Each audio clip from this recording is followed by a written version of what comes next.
ಈ ಚರ್ಚೆ ವಿಷಯದ ಚೌಕಟ್ಟನ್ನ ನಿರ್ಮಿಸುವ 4 ಪ್ರಮುಖ ಪ್ರಶ್ನೆಗಳು ನಿಮ್ಮ ಮುಂದೆ. NIA ಮಾಡಿದ ಬಂಧನ ರಾಜಕೀಯ ವಿಷಯ ಮಾಡದಿರುವಲ್ಲಿ ಪಕ್ಷಗಳ ಪಾತ್ರ ಏನು? ಈಗಾಗಲೇ ಆರೋಪ ಮಾಡ್ತಿರೋರು ಯಾರು? ಆರೋಪಿ ಯಾರು? ಆರೋಪಿಯಷ್ಟೇ, ಇನ್ನೂ ಅಪರಾಧಿ ಅಂತ ಘೋಷಣೆ ಆಗಿಲ್ವಲ್ಲ. ತನಿಖೆ ನಡೀತಿದೆ, ತನಿಖೆಯ ಪ್ರಗತಿಯ ಹಂತದಲ್ಲಿ ಒಂದು ಅರೆಸ್ಟ್ ಆಗಿದೆ. ಇನ್ನು ನಿರ್ದಿಷ್ಟ ಪ್ರಕರಣಗಳಲ್ಲಿ ಭಯೋತ್ಪಾದಕ ಅಥವಾ ಅಪರಾಧಿಯ ಧರ್ಮ ಅದರ ಉಲ್ಲೇಖವನ್ನು ನಿರ್ಧರಿಸುತ್ತಾ? ಅಂದ್ರೆ ಈಗ ಗೌರಿ ಲಂಕೇಶ್ ಪ್ರಕರಣವನ್ನ ನೀವು ತೆಗಿತೀರಿ, ಅವಾಗ ನಿಮಗೆ ಅಮೋಲ್ ಕಾಳೆ ಕಾಣ್ತಾರೆ, ಸುಜಿತ್ತು, ಅಮಿತ್ ಹೀಗೆ ಕಾಣ್ತಾರೆ, ರಿಷಿಕೇಶು ಹೀಗೆ ಹೆಸರುಗಳು ಕಾಣ್ತಾರೆ. ಸನಾತನ ಧರ್ಮ ಸಾರ್ವತ್ರಿಕವಾಗಿ ಪಟ್ಟಿ. ಅದೇ ರೀತಿ ಬೇರೆ ಮಾಡಿದಾಗ ನೀವು ಧರ್ಮಕ್ಕೆ ಭಯೋತ್ಪಾದನೆಗೆ ಸಂಬಂಧ ಹೋಲಿಸ್ಬೇಡಿ, ಹಾಗೆ ಮಾಡಬೇಡಿ ಅನ್ನೋ ನಿರೀಕ್ಷೆ ಇಟ್ಕೊಳ್ಳೋದು. ಇಲ್ಲೇ ನಮ್ಮ ನಿಲುವಲ್ಲೇ ಒಂದು ದ್ವಂದ್ವ ಇಲ್ವಾ ಅಂತ. ಇದು ಮೊದಲ ಪ್ರಕರಣವೂ ಅಲ್ಲ, ಕೊನೆಯೂ ಅಲ್ಲ. ವಿಧಾನಸೌಧದಲ್ಲಿ ಕೊಡೋದು ತಗೊಳ್ಳೋದು ಒಂದು ಸಹಜ ಕ್ರಿಯೆನಾ ಅಂತ ನಾನು ಕೇಳ್ತಿದ್ದೆ. ಕಡೆದಾಗಿ ಅಧಿಕಾರಿ ಬರುವುದಕ್ಕೂ ಸಚಿವರು ಅಂದರೆ ಆ ಯಾವ ಇಲಾಖೆಯ ಅಧಿಕಾರಿ ಇದ್ದಾರೆ ಅವರು, PWD ಲೋಕೋಪಯೋಗಿ, ಆ ಸಚಿವರು ಅಲ್ಲಿ ಇದ್ದಿದ್ದಕ್ಕೂ ಸಂಬಂಧ ಇದೆಯಾ? ಅಂದ್ರೆ ಕಾಕತಾಳೀಯವನ್ನ ಮೀರಿ ನಾವು ಇದನ್ನ ನೋಡ್ಬೇಕಾಗಿದ್ಯಾ? ಕಾಂಗ್ರೆಸ್ ಅವರು ಒಂದಷ್ಟು ಪ್ರಶ್ನೆ ಕೇಳಿದ್ದೀರಿ, ಅದಕ್ಕೆ BJP ಅವರು ಒಂದಷ್ಟು ಪ್ರತಿ ಹೇಳಿಕೆಯನ್ನ ಕೊಟ್ಟಿದ್ದೀರಿ. ಮೊದಲನೇ ಚರ್ಚೆಯ ವಿಷಯ ಉಗ್ರನ ಧರ್ಮ. ಈ ಚರ್ಚೆಯನ್ನ ನಾವು ಶುರು ಮಾಡೋದಕ್ಕೂ ಮೊದಲು ಮಾಜಿ ಮುಖ್ಯಮಂತ್ರಿಗಳು ಸಿದ್ದರಾಮಯ್ಯನವರು ಗೌರಿ ಲಂಕೇಶ್ ಹಂತ ಅವರ ಒಂದು ಕೊಲೆಯನ್ನ ಹೇಗೆ ಉಲ್ಲೇಖ ಮಾಡಿದ್ದಾರೆ, ಯಾವ ಸನ್ನಿವೇಶ ಸಂದರ್ಭದಲ್ಲಿ ಮಾಡಿದ್ದಾರೆ, ಅದರ ಜೊತೆಗೆ ಅವ್ರು ಏನು ಹೇಳಿದ್ದಾರೆ. ಅದಕ್ಕೂ ಮುನ್ನ ಉಡುಪಿ ಶಾಸಕರಾದ ರಘುಪತಿ ಭಟ್ ಇವತ್ತಿನ ನಡುವೆ ಆದಂಥ ಕೆಲವೊಂದಷ್ಟು ಅರೆಸ್ಟ್ಗಳಲ್ಲಿ 3 ಜನ ಆಗಿದ್ದಾರೆ ಅನ್ನೋ ಮಾಹಿತಿ ಇದೆ. ಅದರಲ್ಲಿ ಒಬ್ಬರಿಗೆ ಕಾಂಗ್ರೆಸ್ಸಿನಲ್ಲಿ ಸಕ್ರಿಯ ಪಾತ್ರ ಇತ್ತು, ಅವರ ಅಪ್ಪ ಕೂಡ ಕಾಂಗ್ರೆಸ್ಸಿಗರು ಅನ್ನೋ ಒಂದು ಕಾರಣ ಮತ್ತೆ ಆ ಒಂದು ಘಟನೆಯನ್ನ ಇಟ್ಕೊಂಡು ರಾಜಕಾರಣ ಮಾಡೋದಕ್ಕೆ ಮುಂದಾದ್ರ ಅನ್ನೋ ಪ್ರಶ್ನೆ ನಮ್ಮ ಮುಂದೆ. ನಾಯಕರ ಹೇಳಿಕೆ ಕೇಳೋಣ. ಅವರಿಗೆ ಪ್ರಶ್ನೆ ಮಾಡ್ಲಿಕ್ಕೆ ಬಯಸ್ತಾ ಇದ್ದೇನೆ. ತಾಜಾವುದ್ದೀನ್ ಯಾವುದೋ ಒಬ್ಬ ಸಾಮಾನ್ಯ ಕಾರ್ಯಕರ್ತ ಅಲ್ಲ, ಬ್ಲಾಕ್ ಕಾಂಗ್ರೆಸ್ನ ಪ್ರಧಾನ ಕಾರ್ಯದರ್ಶಿ, ಕಾಂಗ್ರೆಸ್ನ ಬಹಳ ಸಕ್ರಿಯ, ನಮ್ಮ ಮಾಜಿ ಮುಖ್ಯಮಂತ್ರಿಗಳಾದ ಸಿದ್ದರಾಮಯ್ಯನವರ ಆಪ್ತ, DK ಶಿವಕುಮಾರ್ ಅವರ ಆಪ್ತ, ನಮ್ಮ ಖಾದರ್ ಅವರ ಆತ್ಮೀಯ ಆಪ್ತ. ಇಂಥ ಒಬ್ಬ ಕಾಂಗ್ರೆಸ್ ಮುಖಂಡನ ಮಗ ಈ ರೀತಿಯ ಕೃತ್ಯದಲ್ಲಿ ಸಿಕ್ಕಿಬಿದ್ದ ಅಂತ ಹೇಳಿದಾಗ ಕಾಂಗ್ರೆಸ್ ಇದಕ್ಕೆ ಜವಾಬ್ದಾರಿಯನ್ನು ಹೊರಬೇಕಾಗ್ತದೆ. ಇವತ್ತು ತಾಜಾವುದ್ದೀನ್ ಭಯೋತ್ಪಾದಕ ಚಟುವಟಿಕೆಯಲ್ಲಿ ಅವನ ಮಗ ಸಿಕ್ಕಿದ್ರಿಂದ ಈಗ ಕಾಂಗ್ರೆಸ್ ಪ್ರಶ್ನೆ ಉತ್ತರ ಕೊಡಬೇಕಾಗಿದೆ. ತಾಜಾವುದ್ದೀನಿಗೆ ಪ್ರಮೋಷನ್ ಕೊಟ್ಟು ಅವನನ್ನು ಬ್ಲಾಕ್ ಅಧ್ಯಕ್ಷನಾಗಿ ಮಾಡ್ತಾರಾ, ಅಥವಾ ರಾಜ್ಯದ ಪ್ರಧಾನ ಕಾರ್ಯದರ್ಶಿಯಾಗಿ ಮಾಡ್ತಾರಾ, ಅಥವಾ ಅವನನ್ನು ಪಕ್ಷದಿಂದ ಉಚ್ಚಾಟನೆ ಮಾಡ್ತಾರಾ? ಈ ಎರಡಕ್ಕೆ ಸಾಕಷ್ಟು ಪ್ರಶ್ನೆಗಳನ್ನ ಕೇಳಿದ್ದಾರೆ ಶಾಸಕರು. ನನ್ನ ಜೊತೆ ಚರ್ಚೆನಲ್ಲಿ ಈರಣ್ಣ ಕಡಾಡಿ ಅವರು, ರಾಜ್ಯಸಭೆ ಸದಸ್ಯರು, ಇನ್ನು ಕೆಲವೇ ನಿಮಿಷಗಳಲ್ಲಿ. MLC PR ರಮೇಶ್ ಅವರು, ಮಾಜಿ ಮೇಯರ್ ಬೆಂಗಳೂರು ಕೂಡ. PR ರಮೇಶ್ ಅವರೇ ನಮಸ್ಕಾರ, ಸ್ವಾಗತ. ಮಾಜಿ ಸೇನೆಯ ಅಧಿಕಾರಿ VM ನಾಯಕ್ ಅವರು ಕೂಡ ಇರುವಂಥದ್ದು. ನಮಸ್ಕಾರ. ನಿವೃತ್ತ ಕರ್ನಲ್ ಆದ VM ನಾಯಕ್ ಅವರೇ ನಮಸ್ಕಾರ. ನಾನು ನಾಯಕ್ ಅವರಿಂದನೇ ಶುರು ಮಾಡ್ತೀನಿ. ಸರ್, ಇದನ್ನ ನಾವು ಮುಂಚೆನೂ ಚರ್ಚೆ ಮಾಡಿದ್ದೀವಿ. ಯಾವುದೇ ಒಂದು ಅಪರಾಧವನ್ನ ಅಪರಾಧವಾಗಿ ನೋಡಬೇಕು, ಅಪರಾಧಿಯ ಧರ್ಮವನ್ನ ಆ ಅಪರಾಧದ ಜೊತೆ ಸೇರಿಸಬಾರ್ದು. ಅದು ಒಂದು ಸಾಮಾನ್ಯ ಕೊಲೆ ಆಗಿರಲಿ ಅಥವಾ ಭಯೋತ್ಪಾದನಾ ಚಟುವಟಿಕೆ ಆಗಿರಲಿ, ಅಪರಾಧನೇ. ಅಲ್ಲಿಂದ ಶುರು ಮಾಡ್ಬೋದಾ ಸರ್? ನಾನು ಇದಕ್ಕಿಂತ ಮೊದಲು ಡಿಸ್ಕಷನ್ ಆದಾಗ ಹೇಳಿದ್ದೆ, ಟೆರರ್ ಹ್ಯಾಸ್ ನೋ ರಿಲಿಜನ್ ಅಂತ. ಧರ್ಮಕ್ಕೆ ಹೋಲಿಸಬಾರದು. ಇತ್ತೀಚೆಗೆ ಒಂದು ಸುಪ್ರೀಂ ಕೋರ್ಟ್ ಜಡ್ಜ್ಮೆಂಟ್ ಕೂಡ ಏನಂತಂದ್ರೆ, ಸುಪ್ರೀಂ ಕೋರ್ಟ್ ಒಂದು ಕಮೆಂಟ್ ಮಾಡಿದ್ರು. ಇವೇನಂತಂದ್ರೆ ಟಿವಿ ಸ್ಟುಡಿಯೋದಲ್ಲಿ ಆಗ್ತಕ್ಕಂಥ ಡಿಸ್ಕಷನ್ಸ್ ಇಷ್ಟು ರಭಸವಾಗಿ ನಡೀತದಂದ್ರೆ ಅದು ಪಬ್ಲಿಕ್ ಮೇಲೆ ಒಂದಷ್ಟು ಬ್ಯಾಡ್ ಇನ್ಫ್ಲುಯೆನ್ಸ್ ಆಗ್ಲಿ, ಈ ಟೈಪ್ ಆಗ್ಲಿಕ್ಕೆ ಅವಕಾಶ ಕೊಡಬಾರ್ದು ಅಂತ ಒಂದು ಕಮೆಂಟ್ ಮಾಡಿದ್ರು. ಸೊ ಇದರಲ್ಲಿ ಏನಪ್ಪ ಅಂದ್ರೆ ಟೆಕ್ನಿಕಲ್ ಇಶ್ಯೂದಲ್ಲಿ ಹೋಗ್ಬೇಕು. ಇವತ್ತು ಟೆರರ್ಸ್ ಆರ್ಗನೈಸೇಷನ್ಸ್ ಬಹಳಷ್ಟಿದೆ. ನಾರ್ತ್ ಈಸ್ಟರ್ನ್ ಹೋದರೆ ಪ್ರತಿಯೊಂದು ಸ್ಟೇಟ್ ದಲ್ಲಿ ಒಂದು ಟೆರರ್ ಆರ್ಗನೈಸೇಷನ್ ಇದೆ. ಅದೇ ತರ ಇಲ್ಲಿ PFI ಬಗ್ಗೆ ಇವತ್ತು ಮಾತಾಡ್ತಾ ಇದ್ದೀವಿ. PFI ಅದನ್ನ ಬ್ಯಾನ್ ಮಾಡ್ಬೇಕು, NIA ರೇಡ್ ಮಾಡಿದ್ದಾರ, ಮತ್ತೇನಂತಂದ್ರೆ ಅದನ್ನ ಆರ್ಗನೈಸೇಷನ್ ಬ್ಯಾನ್ ಮಾಡ್ಬೇಕು, ಇವೆಲ್ಲ ಚರ್ಚೆಗಳು ನಡೀತಾ ಇದೆ. ಸೊ ಟೆರರ್ ರಿಲೇಟೆಡ್ ಇತ್ತಂತಂದ್ರೆ ಈಗ ಟೆರರ್ ರಿಲೇಟೆಡ್ ಇರ್ತಕ್ಕಂತ ಜನರಿಗೆ ಏನು ಈಗ ಏನಂತಂದ್ರೆ ಸಸ್ಪೆಕ್ಟ್ಸ್ ಅರೆಸ್ಟ್ ಆಗಿದ್ದಾರೆ ಅಥವಾ ಕಸ್ಟಡಿಲಿ ಇದ್ದಾರಲ್ಲ, ಆದ್ರಿಂದ ಅವ್ರದ್ದು ಪ್ಲಾನ್ ಏನಿತ್ತು, ಯಾರ್ದಾದ್ರನ್ನ ಅಸಾಸಿನೇಷನ್ ಮಾಡೋದಿತ್ತು, ಎಲ್ಲಿಯಾದ್ರೂ ಬ್ಲಾಸ್ಟ್ ಮಾಡೋದಿತ್ತು, ಎಲ್ಲಿಯಾದ್ರೂ ಏನಪ್ಪಾ ಅಂದ್ರೆ ಎರಡು ಧರ್ಮಗಳ ಬಗ್ಗೆ ಏನಪ್ಪಾ ಅಂದ್ರೆ ಡಿಫ್ರೆನ್ಸ್ ಬರೋಂಗೆ ಏನಾದ್ರು ಆಕ್ಟ್ ಮಾಡ್ತಾಕಿದ್ದು ಅಂತ ವಿಷಯಗಳು ಹೊರಗ್ ಬರಬೇಕು. ಇಂಥವ್ರು ಮುಸ್ಲಿಮ್ಸ್ ಇದ್ದಾರ, ಇಂಥವ್ರು ಹಿಂದೂ ಇದ್ದಾರ ಅಂತ ರಿಲಿಜನ್ ಹಚ್ಚಿದ ಕೂಡಲೇ ಏನಾಗ್ಬಿಡ್ತದಂದ್ರೆ ಅದ್ರ ಬ್ಯಾಕ್ ಗ್ರೌಂಡ್ ದಲ್ಲಿ ಈ ಟೆರರ್ ಅವ್ನ ಏನಪ್ಪ ಅಂದ್ರೆ ಒಂಥರ ಅವನಿಗೆ ಕವರ್ ಕೊಟ್ಟಂಗ ಆಗ್ಬಿಡ್ತದ. ಒಂದ್ಸಲ ಧರ್ಮ ಬಂತಂದ್ರೆ ಎಲ್ಲರೂ ತಮ್ಮ ಧರ್ಮದ ಡಿಫೆಂಡ್ ಮಾಡಕ್ ಬಂದ್ಬಿಡ್ತಾರ. ಅದಕ್ಕೆ ಧರ್ಮನ ಅಟ್ ಇವನ್ 1% ಕೂಡ ಕಂಪೇರ್ ಮಾಡ್ಲಿಕ್ಕೆ ಹೋಗ್ಬಾರ್ದು. ಈ ಹಿಂದಕ್ಕೆ ಒಂದು ಸಿಮಿ ಅಂತ ಒಂದು ಆರ್ಗನೈಸೇಷನ್ ಇತ್ತು, ಅದು ಕೂಡ ಇದೇ ಪ್ಯಾರಲಲ್ PFI ಏನಂತಂದ್ರೆ ಆರ್ಗನೈಸೇಷನ್ ಟೈಪ್. ಬಟ್ ಅದನ್ನ ಬ್ಯಾನ್ ಮಾಡ್ಬೇಕಂತಂದ್ರೆ ಸಾಕಷ್ಟು ಪ್ರೂಫ್ಗಳು NIA ಏನಪ್ಪಾ ಅಂತಂದ್ರೆ ಸಾಕಷ್ಟು ಪ್ರೂಫ್ಗಳು ಇಟ್ಟು 9 years 9 ವರ್ಷ ಬೇಕಾಯ್ತು. ಮತ್ತು 90 ಪೇಜ್ನ ಒಂದು ದಾಖಲೆಗಳು, ಒಂದು ಎನ್ಸೈಕ್ಲೋಪೀಡಿಯಾನ ಆಗ್ತದ, 90,000 pages ಎವಿಡೆನ್ಸ್. ಅಷ್ಟು ಆದ ನಂತರ ಅದು ಬ್ಯಾನ್ ಆಯ್ತು. ಇವತ್ತು ಈ ದೇಶದಲ್ಲಿ ಆಗ್ಲಿ ರಾಜ್ಯದಲ್ಲಿ ಆಗ್ಲಿ ಯಾವ ತರದ 1% ಆದ ಟೆರರ್ ಆಕ್ಟಿವಿಟೀಸ್ ನ ಆಗ್ಲಿಕ್ಕೆ ನಾವು ಬಿಡಬಾರ್ದು. ಅದಕ್ಕೆ ಏನ್ ಆಕ್ಷನ್ ತಗೋಬೇಕು. ಬಟ್ ಪ್ರೈಮಾ ಫೇಸಿ ಈಗ ಯಾರಾದರೂ ಇದಾಯ್ತಪ್ಪ ಅಂತಂದ್ರೆ ಒಂದು ಕಮ್ಯುನಿಟಿನ ಬ್ಲೇಮ್ ಮಾಡೋದು ಅಥವಾ ಅವನಿಗೊಂದು ಟ್ಯಾಗ್ ಹಚ್ಚಿಬಿಡೋದು, ಇಂಥವು ಅವಾಯ್ಡ್ ಮಾಡ್ಬೇಕು. ಬಟ್ ಆ ಟೆರರ್ದಿಂದ ಫಂಡ್ ಎಲ್ಲಿ ಬರ್ತಾ ಇದೆ, ಅವ್ರ ಪ್ಲಾನ್ಸ್ ಏನಿದೆ, ಅವ್ರ ಹತ್ರ ಸಾಮಗ್ರಿಗಳು ಏನ್ ಸಿಕ್ಕಿವೆ, that is more important in future leads. Right. PR Ramesh ಅವ್ರು ಇದ್ದೀರಿ, ಈರಣ್ಣ ಕಡಾಡಿ ಅವ್ರು ಇದ್ದೀರಿ. ಈರಣ್ಣ ಕಡಾಡಿ ಅವ್ರಿಗೆ PR ರಮೇಶ್ ಅವ್ರಿಗೆ ನನ್ನ ಧ್ವನಿ ಕೇಳ್ತಿದ್ಯಾ ಸರ್?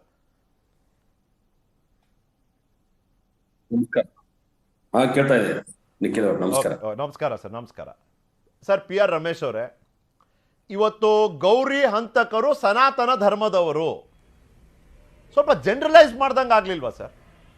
ಅಂದ್ರೆ ಯಾವುದೋ ಒಂದು ಪ್ರಕರಣದಲ್ಲಿ ಈಗ ಶಾರಿಕ್ ಕುಕ್ಕರ್ ಬ್ಲಾಸ್ಟ್ ಅಥವಾ ಆ ಪ್ರಕರಣದಲ್ಲೇ ಅರೆಸ್ಟ್ ಆದಂತ ಮಾಜ್ ಮತ್ತೆ ಯಾಸಿನ್, ಇವ್ರಿಗೆಲ್ಲ ಧರ್ಮ ಲೇಪನೆ ಮಾಡಿಬಿಟ್ರೆ ಸಮುದಾಯದ ಮೇಲೆ ಬೀರುವಂತ ಪ್ರಭಾವ ಏನು? ಸನಾತನ ಧರ್ಮವನ್ನ ಪಾಲಿಸೋರು ಎಲ್ರೂ ಹಂತಕರಾಗೆ ನೋಡ್ಬೇಕಾ ಅಂತ ಇವತ್ತು ಸಿದ್ದರಾಮಯ್ಯನವ್ರ ಹೇಳಿಕೆ ಸಂಬಂಧ ನಾನು ನಿಮಗೆ ಕೇಳ್ತಿದ್ದೀನಿ ಪ್ಲೀಸ್.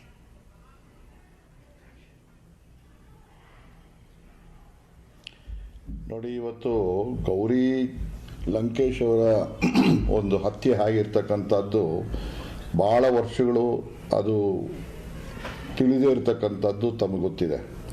ತದನಂತರ ಬಹಳ ಆಳವಾದಂಥ ಅಧ್ಯಯನ ಮಾಡಿ ಆ ಒಂದು ಇನ್ವೆಸ್ಟಿಗೇಷನ್ ಮಾಡಿದ ಮೇಲೆ ಆ ಒಂದು ಹಂತಕರು ಯಾರು ಅಂತ ಆಗಿದೆ. ಆದರೆ ಇವತ್ತಿಗೂ ಅದರ ಬಗ್ಗೆ ವಿಸ್ತಾರವಾದಂಥ ಚರ್ಚೆಗಳಾಗಲಿ, ಅದರ ಸಿಕ್ಕಿರ್ತಕ್ಕಂಥ ಮಾಹಿತಿಗಳಾಗಲಿ, ಅದ್ರ ಬಗ್ಗೆ ಯಾರೂ ಮಾತನಾಡ್ತಾ ಇಲ್ಲ. ನಮ್ಮಲ್ಲಿ ಒಬ್ಬರು ಹಿಂದೆ ಯಾರೋ ಒಬ್ಬರು ನಮ್ಮ ಹಿರಿಯರು ಮಾತನಾಡಿದ್ರು. ಅವರು ಮಾತನಾಡಿದ್ದು ಸರಿ ಇದೆ.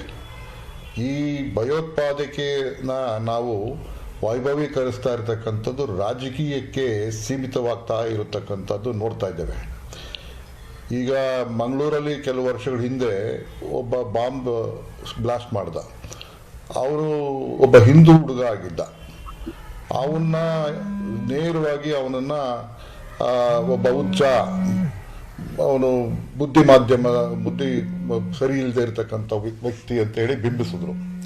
ಈ ರೀತಿ ನಮ್ಮ ಒಂದು ಅನುಕೂಲಕ್ಕೆ ತಕ್ಕಂತೆ ನಾವು ನಮ್ಮ ಧರ್ಮಗಳನ್ನು ನಾವು ಅಳವಡಿಸ್ಕೊಂಡು ಮತ್ತು ಅದನ್ನು ಉಪಯೋಗಿಸ್ಕೊಂಡು ರಮೇಶ್ ಸಾರಿ ಟು ಇಂಟರಪ್ಟ್.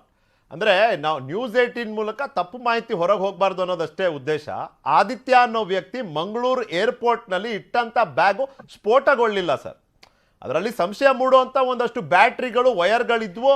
ಆ ವ್ಯಕ್ತಿ ನಾನು ಏರ್ಪೋರ್ಟ್ ಸೆಕ್ಯೂರಿಟಿ ಚೆಕ್ ಮಾಡೋದಕ್ಕೆ ಅಂತಾನೆ ಮಾಡಿದೆ ಅಂತ ಹೇಳ್ಕೊಂಡಿದ್ದು ಮಾನಸಿಕವಾಗಿ ಒಂದು ರೀತಿಯಲ್ಲಿ ಸಂತುಲನ ಇಲ್ಲ ಅನ್ನೋದು ವೈದ್ಯಕೀಯ ಪರೀಕ್ಷೆಗಳ ಮೂಲಕ ಗೊತ್ತಾಗಿತ್ತು. ಇಲ್ಲಿ ಸಮರ್ಥನೆ ಅನ್ನೋ ಪ್ರಶ್ನೆನೇ ಇಲ್ಲ ಸರ್. ಸ್ಫೋಟಗೊಳ್ಳಿಲ್ಲ. ಸೊ ಅದನ್ನ ನಾವು ಸ್ಪಷ್ಟನೆ ಮಾಡ್ಬಿಡೋಣ ಸರ್ ಪ್ಲೀಸ್. ಅಲ್ಲ, ಈ ತರ ಸ್ಫೋಟಗೊಳ್ತಕ್ಕಂಥ ಒಂದು ಸಂಶಯ ಮೂಡಿಸ್ತಕ್ಕಂಥ ಒಂದು ವಾತಾವರಣ ಮೂಡಿಸಿದ್ದ ಅಂತ ಆಯ್ತು ನೀವು ಹೇಳಿದಾಗೆ. ಅದಾದ್ಮೇಲೆ ಅದಕ್ಕಿಂತ ಹಿಂದೆ ನೀವು ನೋಡಿ, ಚುನಾವಣೆಗಳು ಆಗ್ತಕ್ಕಂಥ ವೇಳೆಯಲ್ಲಿ ಏನಾಗುತ್ತೆ, ಈ ರಾಯಚೂರಲ್ಲಿ ಒಂದು ಕಡೆ ಪಾಕಿಸ್ತಾನದ್ದು ಒಂದು ಫ್ಲಾಗ್ ಹಾಸ್ಟ್ ಮಾಡ್ತಾರೆ. ಆ ಫ್ಲಾಗ್ ಹಾಸ್ಟ್ ಮಾಡ್ತಕ್ಕಂಥ ಸಂದರ್ಭದಲ್ಲಿ ಯಾರಪ್ಪ ಮಾಡಿದ್ರು ಅಂತ ಹೇಳಿದ್ರೆ ಒಬ್ಬ ಹಿಂದೂ ಆರ್ಗನೈಸೇಷನ್ ಒಬ್ಬ ಹುಡುಗ ಅಂತ ಗೊತ್ತಾಗುತ್ತೆ. ಅದ್ರ ಬಗ್ಗೆ ಎಲ್ಲ ಸರಿಯಾದಂಥ ಒಂದು ಮಾಹಿತಿ ಜನಗಳು ಹೋಗೋದೇ ಇಲ್ಲ. ಇಲ್ಲಿ ಯಾರೇ ಒಬ್ಬ ಮುಸ್ಲಿಂ ಆಗಲಿ ಹಿಂದೂ ಆಗಲಿ ಈ ಭಯೋತ್ಪಾದನಾ ಚಟುವಟಿಕೆಗಳಲ್ಲಿ ಅವರು ಇದ್ದಾಗ ಅದನ್ನು ಪ್ರತಿಯೊಬ್ಬ ಭಾರತೀಯ ಖಂಡಿಸ್ತಕ್ಕಂಥದ್ದು ಬಹಳ ಮುಖ್ಯ. ಒಂದು. ಎರಡನೇದು, ಅದಕ್ಕೆ ಯಾವುದೋ ಒಂದು ರಾಜಕೀಯವನ್ನು ಬಣ್ಣವನ್ನು ಮುಟ್ಟಿ ಹಚ್ಚಿ ಅದನ್ನು ವೈಭವೀಕರಿಸ್ತಕ್ಕಂಥದ್ದು ಸರಿಯಿಲ್ಲ. ಹಿಂದೆ ಆ ಕಸಬ್ ಅಂತ ಹೇಳಿ ಆ ಹುಡುಗ ನೇಣಿಗೆ ಹಾಕಿದ್ದು ಆಯಿತು. ಹಲವಾರು ರೀತಿಯಲ್ಲಿ ಬಾಂಬೆಯಲ್ಲಿ ಬಹಳಷ್ಟು ದೊಡ್ಡ ಒಂದು ಆಯಿತು. ಇಡೀ ದೇಶ ಅವತ್ತು ದಿಗ್ಭ್ರಮೆ ಅಂತ ಮೂಡಿಸ್ತಕ್ಕಂಥದ್ದು ಆಯಿತು. ಸಾಕಷ್ಟು ಪೊಲೀಸ್ ಆಫೀಸರ್ಗಳು ಸತ್ತರು, ಸಾಕಷ್ಟು ವಿಷಯಗಳು ಅದರಿಂದ ಆಚೆ ಬಂತು. ಅಲ್ಲಿ ಯಾರು ಭಯೋತ್ಪಾದನೆ ಇದ್ದರು ಅವ್ರನ್ನ ಹಿಡ್ಕೊಂಡ್ರು, ಸರಿಯಾದಂಥ ರೀತಿಯಲ್ಲಿ ಟ್ರಯಲ್ ಆಯಿತು, ಅವ್ರನ್ನ ಗಲ್ಲಿಗೂ ಹಾಕಿದ್ದಾಯಿತು. ನಾ ಹೇಳೋದು ಆಮೇಲೆ ಪಾರ್ಲಿಮೆಂಟ್ ಮೇಲೆ ಸಾಕಷ್ಟು ಒಂದಾಯ್ತು, ಅವ್ರನ್ನ ಗಲ್ಲು ಹಾಕ್ತಕ್ಕಂಥದ್ದು. ರಮೇಶ್ ಸರ್, ನೀವು ಹೇಳೋದು ಸರಿ ಇದೆ, ನೀವು ಹೇಳೋದು ಸರಿ ಇದೆ. ರಾಜಕೀಯ ವಿಷಯವಾಗಿ ಭಯೋತ್ಪಾದನೆ ಆಗಲಿ ಯಾವುದೇ ಅಪರಾಧದ ಘಟನೆ ಆಗಲಿ ಬಳಕೆ ಆಗಬಾರ್ದು ಅಂತ. ಆದ್ರೆ ಇಲ್ಲಿ ನಾನು ನಿಮ್ಗೆ ಇನ್ನೊಂದು ಸೈಡ್ ಆಫ್ ದ ಸ್ಟೋರಿನ ತೋರ್ಸೋದಕ್ಕೆ ಬಯಸ್ತೀನಿ ಸರ್. ಪ್ಲೀಸ್ ಬೇರ್ ವಿತ್ ಮೀ 1 ನಿಮಿಷ. ಇದೇ ಕಸಬ್ ನೀವು ಯಾರ ಹೆಸರು ಹೇಳಿದ್ದೀರಲ್ಲ, ಅವನು ಗೊತ್ತಿದೆ ಭಾರತದಲ್ಲಿ ಭಯೋತ್ಪಾದನೆ ಅನ್ನೋದು ಒಂದು ರಾಜಕೀಯ ವಿಷಯ. ನಾನು ನನ್ನ ಕೈಗೆ ಕೇಸರಿ ಬಣ್ಣದ ಒಂದು ದಾರವನ್ನ ಕಟ್ಕೊಂಡ್ಬಿಟ್ರೆ ಈ ಭಯೋತ್ಪಾದನಾ ನನ್ನ ಯತ್ನದ ಒಂದು ಸಂದರ್ಭದಲ್ಲಿ ನನ್ನ ಪ್ರಾಣ ಹೋದ್ರೆ ನಾನು ಯಾರು ಅಂತ ಹೆಂಗಿದ್ರು ಗೊತ್ತಾಗಲ್ಲ. ಆದ್ರೆ ನನ್ನ ಕೈಯಲ್ಲಿರೋ ಕೇಸರಿ ದಾರವನ್ನ ನೋಡಿ ಇವನು ಹಿಂದೂನೇ ಇರ್ಬೋದು ಅನ್ನೋ ಲೇಪನೆಯನ್ನ ಅಲ್ಲಿ ಯಾರಿಗೆ ರಾಜಕೀಯ ಅನುಕೂಲ ಆಗುತ್ತೋ ಅವ್ರು ಬಳಸ್ಕೊಂಡ್ಬಿಡ್ತಾರೆ ಅನ್ನೋದು ಅವನಿಗೂ ಗೊತ್ತಿತ್ತು. ಸರ್, ನಾವಿವತ್ತು ಧನ್ಯವಾದ ಹೇಳಬೇಕು ತುಕಾರಾಮ್ ಓಂಬಳೆಗೆ. ತುಕಾರಾಮ್ ಓಂಬಳೆ ಅನ್ನೋಬ್ಬ ಕಾನ್ಸ್ಟೇಬಲ್ ಆಫ್ಟರ್ ಆಲ್ ಒಂದು ಲಾಠಿ ಹಿಡ್ಕೊಂಡು ಅವನನ್ನ ಜೀವಂತ ಹಿಡ್ದಿರ್ಲಿಲ್ಲ ಅಂದ್ರೆ ಅವನು ಅಜ್ಮಲ್ ಕಸಬ್ ಅನ್ನೋ ಹೆಸರೇ ನಮಗೆ ಗೊತ್ತಾಗ್ತಿರ್ಲಿಲ್ಲ. ಇದು ಯಾಕೆ ಆಗ್ತಿದೆ ಅಂದ್ರೆ sir, even the terrorist no.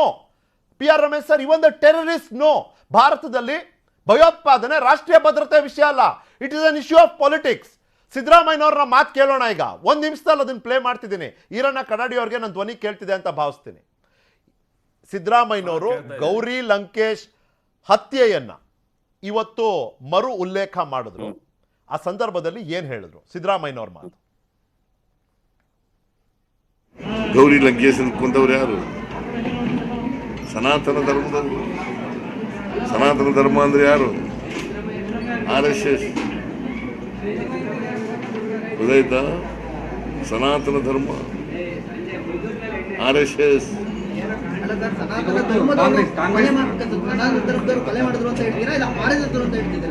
ನಾನು RSS ಅಂತ ಹೇಳೋದು. ಅವರು ಭಯೋತ್ಪಾದನೆ ಉತ್ಪಾದನೆ ಮಾಡೋರು. ಭಯ ಉತ್ಪಾದನೆ ಯಾರು ಮಾಡೋರು? ಭಯವನ್ನ ಉತ್ಪಾದನೆ ಮಾಡೋರು ಯಾರಪ್ಪ? ಇನ್ನೊಬ್ಬರಿಗೆ ಭಯ ಉತ್ಪಾದನೆ ಮಾಡೋರು ಯಾರು? ನಾನೇ ಹಿಂದೂ ಅಲ್ವಾ? ಹೆಂಗೆ ಹಿಂದೂ ವಿರೋಧ ಆಯ್ತು? ನೀನು ಹಿಂದೂ ಅನಾ? ನಾನೇ ಹಿಂದೂ ವಿರೋಧ? I am A Hindu. ಆದರೆ ಹಿಂದುತ್ವದಕ್ಕೆ ವಿರುದ್ಧ. ಹಿಂದೂ ಧರ್ಮ ಇಟ್ಕೊಂಡು ರಾಜಕಾರಣ ಮಾಡಿದ್ರೆ ಅದು ವಿರೋಧ. ಎಲ್ಲ ಧರ್ಮಗಳು ಸಂವಿಧಾನದಲ್ಲಿ ಸಮಾನ ಅಂತ ಹೇಳಿರೋದು. ಹಿಂದೂ ಧರ್ಮ ಇರ್ಬೋದು, ಕ್ರೈಸ್ತ ಧರ್ಮ ಇರ್ಬೋದು, ಇಸ್ಲಾಂ ಧರ್ಮ ಇರ್ಬೋದು, ಬೌದ್ಧ ಧರ್ಮ ಇರ್ಬೋದು, ಜೈನ್ ಧರ್ಮ ಇರ್ಬೋದು, ಎಲ್ಲ ಧರ್ಮಗಳು ಕೂಡ ಸಮಾನ ಸಂವಿಧಾನ. ಯಾವುದು ಹೆಚ್ಚು ಅಲ್ಲ, ಯಾವುದು ಕಡಿಮೆನೂ ಅಲ್ಲ. ಧರ್ಮದ ಆಧಾರದಲ್ಲಿ ರಾಜಕಾರಣ ಮಾಡಬೇಡಿ ಅಂತ ಹೇಳ್ತೀನಿ ಅಷ್ಟೇ. ಜಾತಿ ಆಧಾರದ ಮೇಲೆ ರಾಜಕಾರಣ ಮಾಡಬೇಡಿ. ಈ ದೇಶದಲ್ಲಿ ಇದು ಬಹುತ್ವದ ದೇಶ. 140 ಕೋಟಿ ಜನ ಇದ್ದಾರಲ್ಲ, ಇದು ಎಲ್ಲ ಧರ್ಮದವರು ಇದ್ದಾರೆ, ಎಲ್ಲ ಜಾತಿಯವರು ಇದ್ದಾರೆ. ಎಲ್ಲರನ್ನೂ ಒಟ್ಟಿಗೆ ತಗೊಂಡು ಸನಾತನ ಧರ್ಮ RSS ಸನಾತನ ಧರ್ಮ. ಯಾಕೆ RSS ಹೊರಗಿರುವಂಥವ್ರು ಆ ಸಂಘಟನೆಯಲ್ಲಿ ಎಷ್ಟು ಸದಸ್ಯರಿದ್ದಾರೋ, ಯಾರಿದ್ದಾರೋ, ಕಾರ್ಯಕರ್ತರು ನಮಗೆ ಗೊತ್ತಿಲ್ಲ. ಆದರೆ ಅದ್ರ ಹೊರಗಿರುವಂಥ ನಮ್ಮಂಥವ್ರಿಗೆ ಆಪ್ಷನ್ನೇ ಇಲ್ವಾ ಅಂತ.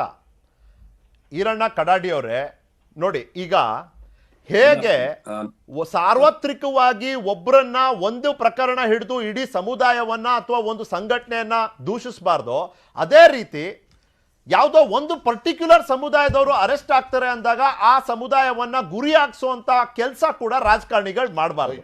ಎರಡೂ ಕಡೆಯಿಂದ ನೀವು ಮಾತನಾಡ್ತೀರಿ ಸಜ್ಜನರು ಅಂತ ನಾನು ತಿಳಿದಿದ್ದೀನಿ. ಕಡಾಡಿ ಅವರೇ ಪ್ಲೀಸ್. ಇಲ್ಲ, ಒಂದು ಸನ್ಮಾನ್ಯ ಸಿದ್ದರಾಮಯ್ಯನವರು ಇತ್ತೀಚೆಗೆ ತಮ್ಮ ಮಾನಸಿಕ ಸ್ಥಿಮಿತವನ್ನ ಕಳೆದುಕೊಂಡಿದ್ದಾರೆ ಅಂತ ನಮ್ಗೆ ಅನಿಸ್ತದ. ಅವರು ಒಬ್ಬ ಮಾಜಿ ಮುಖ್ಯಮಂತ್ರಿಯಾಗಿ ಮತ್ತು ವಿರೋಧ ಪಕ್ಷದ ನಾಯಕರಾಗಿ ಯಾವ ರೀತಿ ಮಾತನಾಡ್ಬೇಕು ಅನ್ನುವಂಥದ್ದನ್ನ ಬಿಟ್ಟು ಬಹಳ ಹಗುರವಾಗಿ ಇನ್ನೊಬ್ಬರ ಬಗ್ಗೆ ಮಾತನಾಡ್ತಕ್ಕಂತ ಮತ್ತು ಕೇವಲ ಈ ರೀತಿಯಾದಂತ ಹೇಳಿಕೆಗಳನ್ನ ಕೊಡೋದ್ರ ಮುಖಾಂತರ ಒಂದು ವರ್ಗವನ್ನ ಓಲೈಕೆ ಮಾಡಿ ಮತ ಬ್ಯಾಂಕ್ ಮಾಡ್ಕೊಳ್ಬೇಕಂತ ಏನ್ ಅವ್ರ ದೃಷ್ಟಿ ಇದೆ, ಅದು ಬಹಳ ದೊಡ್ಡ ತಪ್ಪು ಕೆಲಸ ಆಗ್ತದೆ ಇವತ್ತಿನ ದಿವಸದೊಳಗೆ. ಅವ್ರ ಜವಾಬ್ದಾರಿ ಸ್ಥಾನದಲ್ಲಿರುವಂತವ್ರು. ಹೀಗಾಗಿ ಇತ್ತೀಚೆಗೆ ಅವರು ಹೇಳ್ತಕ್ಕಂತ ನಾವು ಅನೇಕ ಘಟನೆಗಳು ನೋಡ್ಬೋದು. ಮೊನ್ನೆನೆ ಮುಖ್ಯಮಂತ್ರಿ ಬಗ್ಗೆ ಎಷ್ಟೊಂದು ಹಗುರವಾಗಿ ಮಾತನಾಡಿದ್ರು. ನಾವು ಕಳಸಾ ಬಂಡೂರಿ ವಿಷಯ ಮುಗಿಸಿದ ನಂತರ ಅದ್ರ ಬಗ್ಗೆ ಎಷ್ಟು ಹಗುರವಾಗಿ ಮಾತನಾಡಿದ್ರು. ಪ್ರತಿಯೊಂದು ವಿಷಯದ ಬಗ್ಗೆ ನೀವು ತಗೊಳ್ರಿ, ಸಿದ್ದರಾಮಯ್ಯನವರು ಅತ್ಯಂತ ಹಗುರವಾಗಿ ಮಾತನಾಡುವಂಥದ್ದು ನಾವು ಕಂಡಿದ್ದೀವಿ. ಹೀಗಾಗಿ ಅವ್ರ ಮಾತಷ್ಟೇ ಗಂಭೀರ ಅದ, ಆದ್ರ ಮಾತಿನೊಳಗಿರ್ತಕ್ಕಂತ ಅರ್ಥಗಳೇನದಾವ ಅದು ತನ್ನ ಅರ್ಥವನ್ನು ಕಳ್ಕೊಂಡದ, ಗಂಭೀರತೆಯನ್ನ ಕಳ್ಕೊಂಡದ. ಒಬ್ಬ ಮಾಜಿ ಮುಖ್ಯಮಂತ್ರಿಗೆ ಮತ್ತು ವಿರೋಧ ಪಕ್ಷಿಗೆ ನಾಯಕನಿಗೆ ಇರಬೇಕಾದಂತ ಯಾವುದೇ ಕನಿಷ್ಠ ಗಂಭೀರತೆ ಅವರಲ್ಲಿಲ್ಲ. ಹೀಗಾಗಿ ಮತ್ತೊಂದ್ಸಲ ಅವರದನ್ನು ಉಲ್ಲೇಖ ಮಾಡಿದಾರೆ. ಅಂದ್ರೆ ಸನಾತನ ಧರ್ಮ ಅಂತ ಹೇಳಿದ್ರೆ ಯಾರು ಈ ಸನಾತನ ಧರ್ಮದ ವಿರೋಧಿಗಳಿದಾರ ಅವರೆಲ್ಲ ಒಂದ್ ಕಡೆ ಬರ್ತಾರೆ, ನನಗೆ ವೋಟ್ ಬ್ಯಾಂಕ್ ಆಗ್ತದ ಅನ್ನುವಂಥದ್ದನ್ನ ಬಿಟ್ರೆ ಬೇರೆ ಯಾವುದೂ ಇಲ್ಲ ಅವ್ರ ಕಡೆ. ಹೀಗಾಗಿ ಆ ರೀತಿಯಾಗಿ ಮಾತನಾಡುವಂಥದ್ದು ಅತ್ಯಂತ ಖಂಡನೀಯವಾದಂತ ಮಾತಂತ ಕಡಾಡಿಯವರು ಈ ವಿಷಯ ಒಪ್ತಿರಿ? ಹಾಗಾದ್ರೆ ಮೊಹಮ್ಮದ್ ಶಾರಿಕ್, ಯಾಸಿನ್, ಮಾಜ್ ಮುನೀರ್, ಇವತ್ತು ರೀಶಾನ್ ತಜುದ್ದೀನ್, ಹುಜೇರ್ ಫರ್ಹಾನ್ ಬೇಗ್ ಮತ್ತೆ ನದೀಮ್, ಇವರಿಗೆ ಹೇಗೆ ಧರ್ಮಲೇಪನೆ ಮಾಡಬಾರ್ದು ಅದೇ ರೀತಿ ಅಮಿತ್, ಸುಜಿತ್, ಅಮೋಲ್ ಕಾಳೆ, ರಿಷಿಕೇಶ್, ಇವ್ರು ಯಾರ್ಯಾರು ಆರೋಪಿಗಳಿದ್ದಾರೆ ಗೌರಿ ಕೇಸಲ್ಲಿ ಅವರಿಗೂ ಮಾಡಬಾರ್ದು. ಅಂದ್ರೆ ನಾನು ನಿಮಗೆ ಕೇಳೋ ಪ್ರಶ್ನೆ, ಇವತ್ತು ರಘುಪತಿ ಭಟ್ ನಿಮ್ಮ ಪಕ್ಷದ ಶಾಸಕರು ಉಡುಪಿ, ಅವ್ರು ಹೇಳ್ತಾರೆ ಇದು ಹಿಂಗಾಗೋಯ್ತು, ಕಾಂಗ್ರೆಸ್ಸು ಹಂಗಾದ್ರೆ ತಪ್ಪಿತಸ್ಥ ಸ್ಥಾನದಲ್ಲಿದೆ, ಏನ್ ಮಾಡುತ್ತೆ ಕಾಂಗ್ರೆಸ್ಸು? ಅರೆ ಯಾರೋ ಒಬ್ರು ಮಾಡಿದ್ರೆ ಎಲ್ರು ಅದೇ ಒಂದ್ ಪೇಂಟ್ ಬ್ರಷ್ ಅಲ್ಲಿ ಎಲ್ರು ಪೇಂಟ್ ಮಾಡ್ಬಿಡೋದು ಎಷ್ಟು ಸರಿ? ಇದು ಲಾಜಿಕ್ ಅಲ್ಲ ಅಂತ ಕೇಳ್ತಿದ್ದೀನಿ ಕಡಾಡಿ ಅವರೇ. ಇಲ್ಲ, ಒಂದು ಇತ್ತೀಚೆಗೆ ಈ ಘಟನೆಗಳಾದ ನಂತರ ನಾನು ಆ ಧರ್ಮಗುರುಗಳಿಗೆ ವಿನಂತಿಯನ್ನು ಮಾಡ್ತೇನೆ, ನೀವು ಉಳಿದಂತ ಎಲ್ಲಾ ವಿಷಯಗಳಲ್ಲಿ ಭಾಗವಹಿಸ್ತೀರಿ, ಅದನ್ನ ಖಂಡನೆ ಮಾಡ್ತೀರಿ, ಇದು ಸನಾತನ ಹಾಗೆ ಹೀಗೆ ಅಂತ ಹೇಳ್ತೀರಿ. ಈ ಸಮಾಜದ ವಿದ್ಯಾರ್ಥಿಗಳದ್ದು, ಈ ಸಮಾಜದ ದಾರಿ ತಪ್ಪಿದಂತ ವ್ಯಕ್ತಿಗಳು ಮಾಡಿದಂತ ಸಂದರ್ಭದಲ್ಲಿ ನೀವು ಬಾಯಿ ಮುಚ್ಕೊಂಡು ಸುಮ್ಮಿರಬಾರ್ದಲ್ಲ. ಯಾರು ಬುದ್ಧಿಜೀವಿಗಳಂತ ಹೇಳ್ತೀವಿ, ಯಾರು ಅತ್ಯಂತ ಬೇರೆ ಬೇರೆ ವಿಷಯಗಳಲ್ಲಿ ಪ್ರತಿಪಾದನೆಯನ್ನ ಮಾಡತಕ್ಕಂತ ಮತ್ತು ದಿನನಿತ್ಯ ಪತ್ರಿಕೆಗಳಲ್ಲಿ ತಾವು ಮಿಂಚತಕ್ಕಂತ ವ್ಯಕ್ತಿಗಳು ಯಾರಿದ್ದೀರಿ, ಯಾಕೆ ನೀವು ಇದನ್ನು ಖಂಡನೆ ಮಾಡೋದಿಲ್ಲ? ಕೇವಲ ಒಂದು ವರ್ಗವನ್ನ ಓಲೈಕೆ ಮಾಡೋದಕ್ಕೆ ಮಾತ್ರ ನೀವು ಇದನ್ನ ಉಪಯೋಗ ಮಾಡ್ಕೊಳ್ತೀರಿ ಅನ್ನುವಂಥದ್ದು ಅತ್ಯಂತ ಸ್ಪಷ್ಟವಾಗ್ತದೆ. ಪಿ ಆರ್ ರಮೇಶ್ ನಿಮ್ದು ಕೂಡ ಅಲ್ಲ, ಅಲ್ಲಿ ಕೇಳೇ ಬಿಡೋಣ ಇರಿ, ಕಾಂಗ್ರೆಸ್ ನಾಯಕರು ಇಲ್ಲೇ ಇದ್ರ. ಪಿ ಆರ್ ರಮೇಶ್ ಅವರೇ, ಭಯೋತ್ಪಾದನೆಯ ಪ್ರಕರಣವನ್ನ ಅವರು ನೋಡಿ, ಈಗ ಅವರು ತಪ್ಪು ಮಾಹಿತಿ ಕೊಡ್ತಾ ಇದ್ದಾರೆ. ಹೇಳಿ ಸರ್, ಹೇಳಿ. ನೋಡಿ, ಈಗ ಅವರು ತಪ್ಪು ಮಾಹಿತಿ ಕೊಡ್ತಾ ಇದ್ದಾರೆ. ಒಂದು, ಭಯೋತ್ಪಾದನೆ ಇವತ್ತು ದೇಶದಲ್ಲಿ ಯಾವಾಗಿಂದ ಸ್ಟಾರ್ಟ್ ಆಯಿತು, ಅವಾಗ ಮುಂದೆ ಗಾಂಧಿಯವ್ರನ್ನ ಹತ್ಯೆ ಮಾಡಿದಂಥದ್ದು ಭಯೋತ್ಪಾದನೆನೇ. ಆಗ ಇಂದ ಪ್ರಾರಂಭ ಆದದ್ದು ನಮ್ಮ ದೇಶದಲ್ಲಿ. ಕಾಲಕ್ರಮೇಣ ಬಹಳ ಜಾಸ್ತಿ ಆಗಿದ್ದು ಕೆಲವು ದಶಕಗಳ ಹಿಂದೆ ಇದು ಹೆಚ್ಚಿಗೆ ಆಗಿರ್ತಕ್ಕಂಥದ್ದು. ಯಾವ ಒಂದು ಭಯೋತ್ಪಾದನೆಯೂ ಇವತ್ತು ರಾಜ್ಯದಲ್ಲಾಗಲಿ ಅಥವಾ ದೇಶದಲ್ಲಾಗಲಿ, ಯಾವುದೇ ರಾಜ್ಯ ಸರ್ಕಾರ ಆಗಲಿ, ದೇಶದಲ್ಲಿ ಯಾವುದೇ ಕಾಂಗ್ರೆಸ್ ಸರ್ಕಾರ ಆಗಲಿ, BJP ಸರ್ಕಾರ ಆಗಲಿ, ಯಾವುದು ಯಾವ ರೀತಿಯಲ್ಲೂ ಕಾಂಪ್ರಮೈಸ್ ಇಲ್ಲ. ಇದು ಫಸ್ಟ್ ತಿಳಿಬೇಕಾದ. ಅಲ್ಲ ಪಿ ಆರ್ ರಮೇಶ್ ಅವರೇ, ಏನಾಗುತ್ತೆ ಸರ್ ಹೋರಾಟ ಅಲ್ಲ ಸರ್, ನೀವು ಅನುಭವಿ ನಾವು ವೈಭವೀಕರಿಸೋದು ಸರಿ ಇಲ್ಲ ಅಂತ ನಾ ಹೇಳೋದು. ಒಂದು ನಿಮಿಷ ಒಂದು ನಿಮಿಷ. ಈಗ ನೋಡಿ, ಈ ಒಂದು ವಿಷಯನ ನಾವು ಕೇವಲ ಇವತ್ತು ನಮ್ಮ ವಾಜಪೇಯಿ ಅವರ ಒಂದು ಕಾಲದಲ್ಲಿ ನಾವು ಕಂದಹಾರ್ಗೆ ಕರ್ಕೊಂಡೋಗಿ ಕೆಲವು ವಿಮಾನದಲ್ಲಿ ವಿಮಾನ ಅಪಹರಿಸಿದಾಗ ಕೆಲವು ಭಯೋತ್ಪಾದನೆ ಅವ್ರನ್ನ ಕರ್ಕೊಂಡೋಗಿ ಬಿಟ್ಟು ವಿಮಾನವನ್ನ ನಾವು ತರ್ತಕ್ಕಂಥ ಕೆಲಸವನ್ನ ನಾವು ನೋಡಿದ್ದೇವೆ. ಇದು ಭಯೋತ್ಪಾದನೆನೇ. ಭಯೋತ್ಪಾದನೆಯಿಂದ ನಮ್ಮ ಜನಗಳ ರಕ್ಷಣೆ ಮಾಡ್ತಕ್ಕಂಥದ್ದು ಅವತ್ತಿನ ಒಂದು ಕ್ರಮ ತಗೊಂಡಿದೆ. ಅವತ್ತು ಎಷ್ಟು ಜೈಲಿಂದ ಬಿಟ್ಟಿರ್ತಕ್ಕಂಥದ್ದು ಅಲ್ಲ. ಅದರಿಂದ ನಾವು ಇದನ್ನ ನೋಡಿ, ಇವತ್ತು ಹಿಂದೂಸ್ತಾನ್ ಅಂತ ಹೇಳ್ತೀವಿ ನಾವು. ನಮ್ಮ ದೇಶದ ಹೆಸರು ಹಿಂದೂಸ್ತಾನ್ ಅಂತ ಹೇಳ್ತೀವಿ. ಹಿಂದೂಸ್ತಾನ್ ಅಂದ್ರೆ ಯಾರು? ಎಲ್ಲರೂ ವಾಸ ಮಾಡ್ತಕ್ಕಂಥದ್ದು. ಮುಸ್ಲಿಂ ಇರ್ಬೋದು, ಕ್ರೈಸ್ತ ಇರ್ಬೋದು, ಹಿಂದೂಸ್ ಇರ್ಬೋದು, ಎಲ್ಲರೂ ಈ ದೇಶದಲ್ಲಿ ವಾಸ ಮಾಡ್ತಕ್ಕಂಥವ್ರು ಹಿಂದೂಸ್ತಾನಿಗಳು. ಇವತ್ತು ನೀವು ಈ ಹಿಂದೂ ಧರ್ಮವನ್ನ ಇಟ್ಕೊಂಡು BJP ಧರ್ಮವಾಗಿ ನೀವು ಅದನ್ನು ಪರಿವರ್ತಿಸಿ ಕೇವಲ ಅದನ್ನು ವೈಭವೀಕರಿಸ್ತಕ್ಕಂಥದ್ದು ಸರಿ ಇಲ್ಲ. ಇದು ಇವತ್ತು ಭಯೋತ್ಪಾದನೆ ಅನ್ನೋದು ಅದು ಒಂದು ಪಿಡುಗು. ಅದನ್ನ ನಾವು ಶಮನ ಮಾಡ್ತಕ್ಕಂಥದ್ದು ಪ್ರತಿಯೊಬ್ಬರ ಕರ್ತವ್ಯ ಆಗುತ್ತೆ. ಕಾಂಗ್ರೆಸ್ ಅವರು ಭಯೋತ್ಪಾದನೆಯನ್ನು ಹೆಚ್ಚು ಮಾಡ್ತಕ್ಕಂಥದ್ದು ಯಾವಾಗ ಮಾಡಿದ್ರು ಹೇಳಿ? ಕಾಂಗ್ರೆಸ್ ಅವರು ಭಯೋತ್ಪಾದನೆ ಯಾರೇ ಆಗಿಲ್ಲ, ಹಿಂದೂ ಸರ್ ಒಂದ್ 2-3 ಘಟನೆಗಳನ್ನ ನಾನು ನಿಮ್ಮ ಮುಂದೆ ತರ್ತೀನಿ ಸರ್. ಒಂದ್ ನಿಮಿಷ ಕಡಾಡಿ ಅವರೇ ಒಂದ್ ನಿಮಿಷ ಸರ್. ರಮೇಶ್ ಸರ್ ನೋಡಿ, ಮತ್ತು ಅಲ್ಲ ಇವತ್ತಿನ ದಿನ ನಾವು ಚರ್ಚೆ ಮಾಡ್ತಿದ್ದೀವಿ ಭಯೋತ್ಪಾದನೆ, ಅದರಲ್ಲಿ ಧರ್ಮಲೇಪನೆ ಇಲ್ಲ ಸರ್. ಅದಕ್ಕೆ ಲೆಟ್ಸ್ ಬಿ ವೆರಿ ಕ್ಲಿಯರ್, ನಾವು ಮಾಡೋದಿಲ್ಲ. ಆದ್ರೆ ಮೊಹಮ್ಮದ್ ಶಾರೀಕ್ ಅನ್ನೋ ಒಬ್ಬ ವ್ಯಕ್ತಿ ಆರೋಪಿ ಇದ್ದಾನೆ, ಭಯೋತ್ಪಾದನೆ ಅವನ ಉದ್ದೇಶ ಆಗಿತ್ತು, ಅವ್ನು ಕುಕ್ಕರ್ ಬಾಂಬ್ ತಗೊಂಡು ಹೋಗ್ತಿದ್ದ ಅಂದಾಗ ಕೋರ್ಟ್ ಅವರು ಸರಿಯಾದಂತ ರೀತಿಯಲ್ಲಿ ಹೇಳಿದ್ದಾರೆ. ಅಲ್ಲ ಸರ್, ಮೊಹಮ್ಮದ್ ಶಾರೀಕ್ ಅನ್ನೋ ಒಬ್ಬ ವ್ಯಕ್ತಿ ಕುಕ್ಕರ್ ಬಾಂಬ್ ತಗೊಂಡು ಹೋಗ್ತಿದ್ದ, ಸ್ಫೋಟಗೊಳ್ತು. ಅದೃಷ್ಟವಶಾತ್ ಅವ್ರಿಗೂ ಒಂದು ಸ್ವಲ್ಪ ಗಾಯ ಆಯ್ತು, ಆಟೋ ಡ್ರೈವರಿಗೆ ಒಂದು ಸ್ವಲ್ಪ ಗಾಯ ಆಯ್ತು. ಜನರಲಿ ಏನೂ ಆಗ್ಲಿಲ್ಲ, ಜನರಿಗೂ ಏನೂ ಆಗ್ಲಿಲ್ಲ. ಪುಣ್ಯ, ಅವನು ಉಳ್ದ, ಆಟೋ ಚಾಲಕನೂ ಉಳ್ದ, ಯಾರಿಗೂ ಏನೂ ತೊಂದರೆ ಆಗಲಿಲ್ಲ. ಭಯೋತ್ಪಾದನೆ ಅವನ ಉದ್ದೇಶ ಆಗಿತ್ತು ಅನ್ನೋದು ಅದು ಸ್ಪಷ್ಟ ಇಲ್ವಾ? ವೈ ವುಡ್ ಈ ಕ್ಯಾರಿ ಅ ಕುಕ್ಕರ್ ಬಾಂಬ್ ಅದರ್ವೈಸ್? ಮತ್ತೆ ಇದನ್ನ ಒಂದು ರೀತಿಯಲ್ಲಿ ಒಪ್ಕೊಳ್ಳೋ ಅಂತ ರೀತಿಯಲ್ಲಿ ಅಥವಾ ಇದನ್ನ ಸಮರ್ಥಿಸ್ಕೊಳ್ಳೋ ರೀತಿಯಲ್ಲಿ ಮಾತಾಡ್ಬಿಟ್ರೆ ಹೇಗೆ? ಅದು ಓಲೈಕೆ ಆಗೋದಿಲ್ವಾ?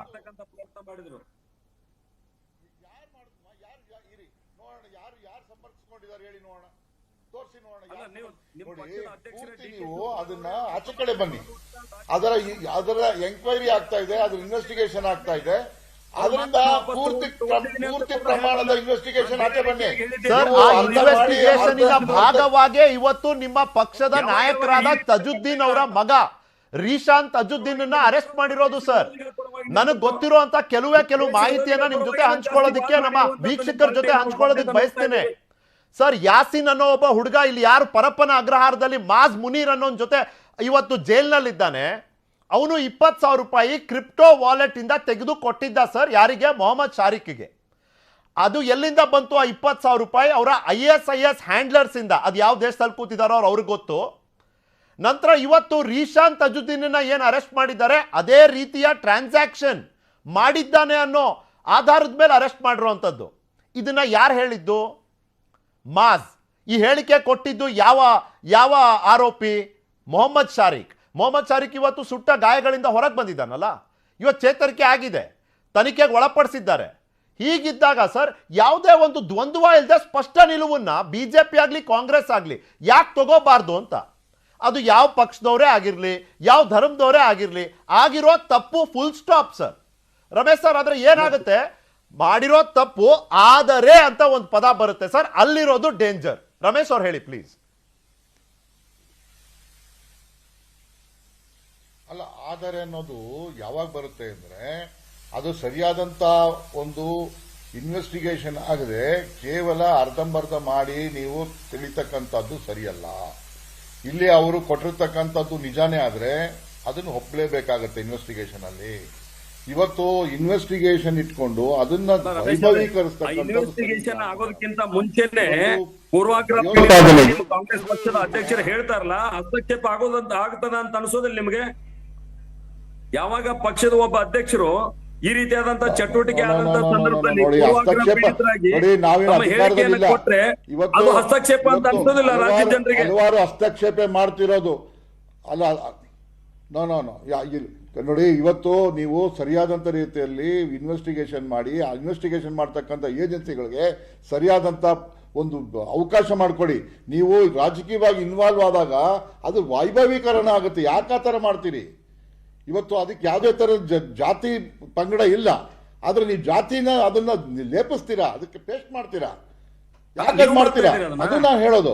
ನೀವು ಬಿಡಿ, ಕಾಂಗ್ರೆಸ್ ಇರಲಿ, ಯಾವ ತನಿಖೆ ನಿಷ್ಪಕ್ಷವಾಗಿ ನಡಿಬೇಕು, ಖಂಡಿತ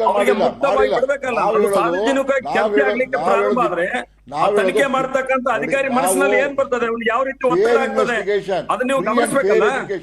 ಆಯ್ತು ಸರ್, ಅಲ್ಲಿಗೆ ನಾನು ಬರ್ತೀನಿ. ಅದನ್ನ ಮಾಡಬೇಡಿ.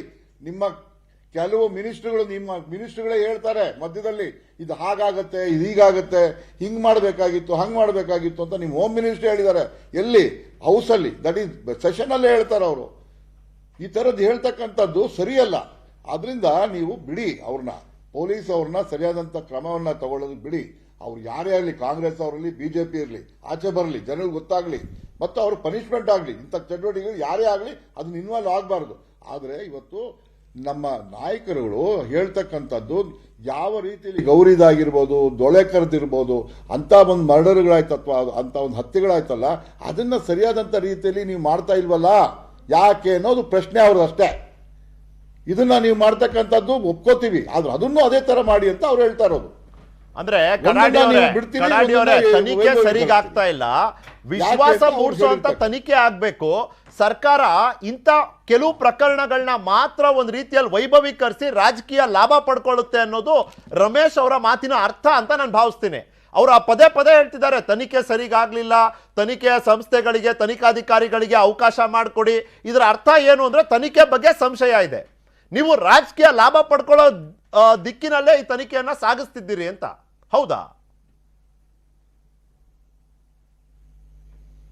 ಕಡಾಡಿ ಅವ್ರಿಗೆ ನಾನು ಧ್ವನಿ ಕೇಳ್ತಿದ್ಯಾ?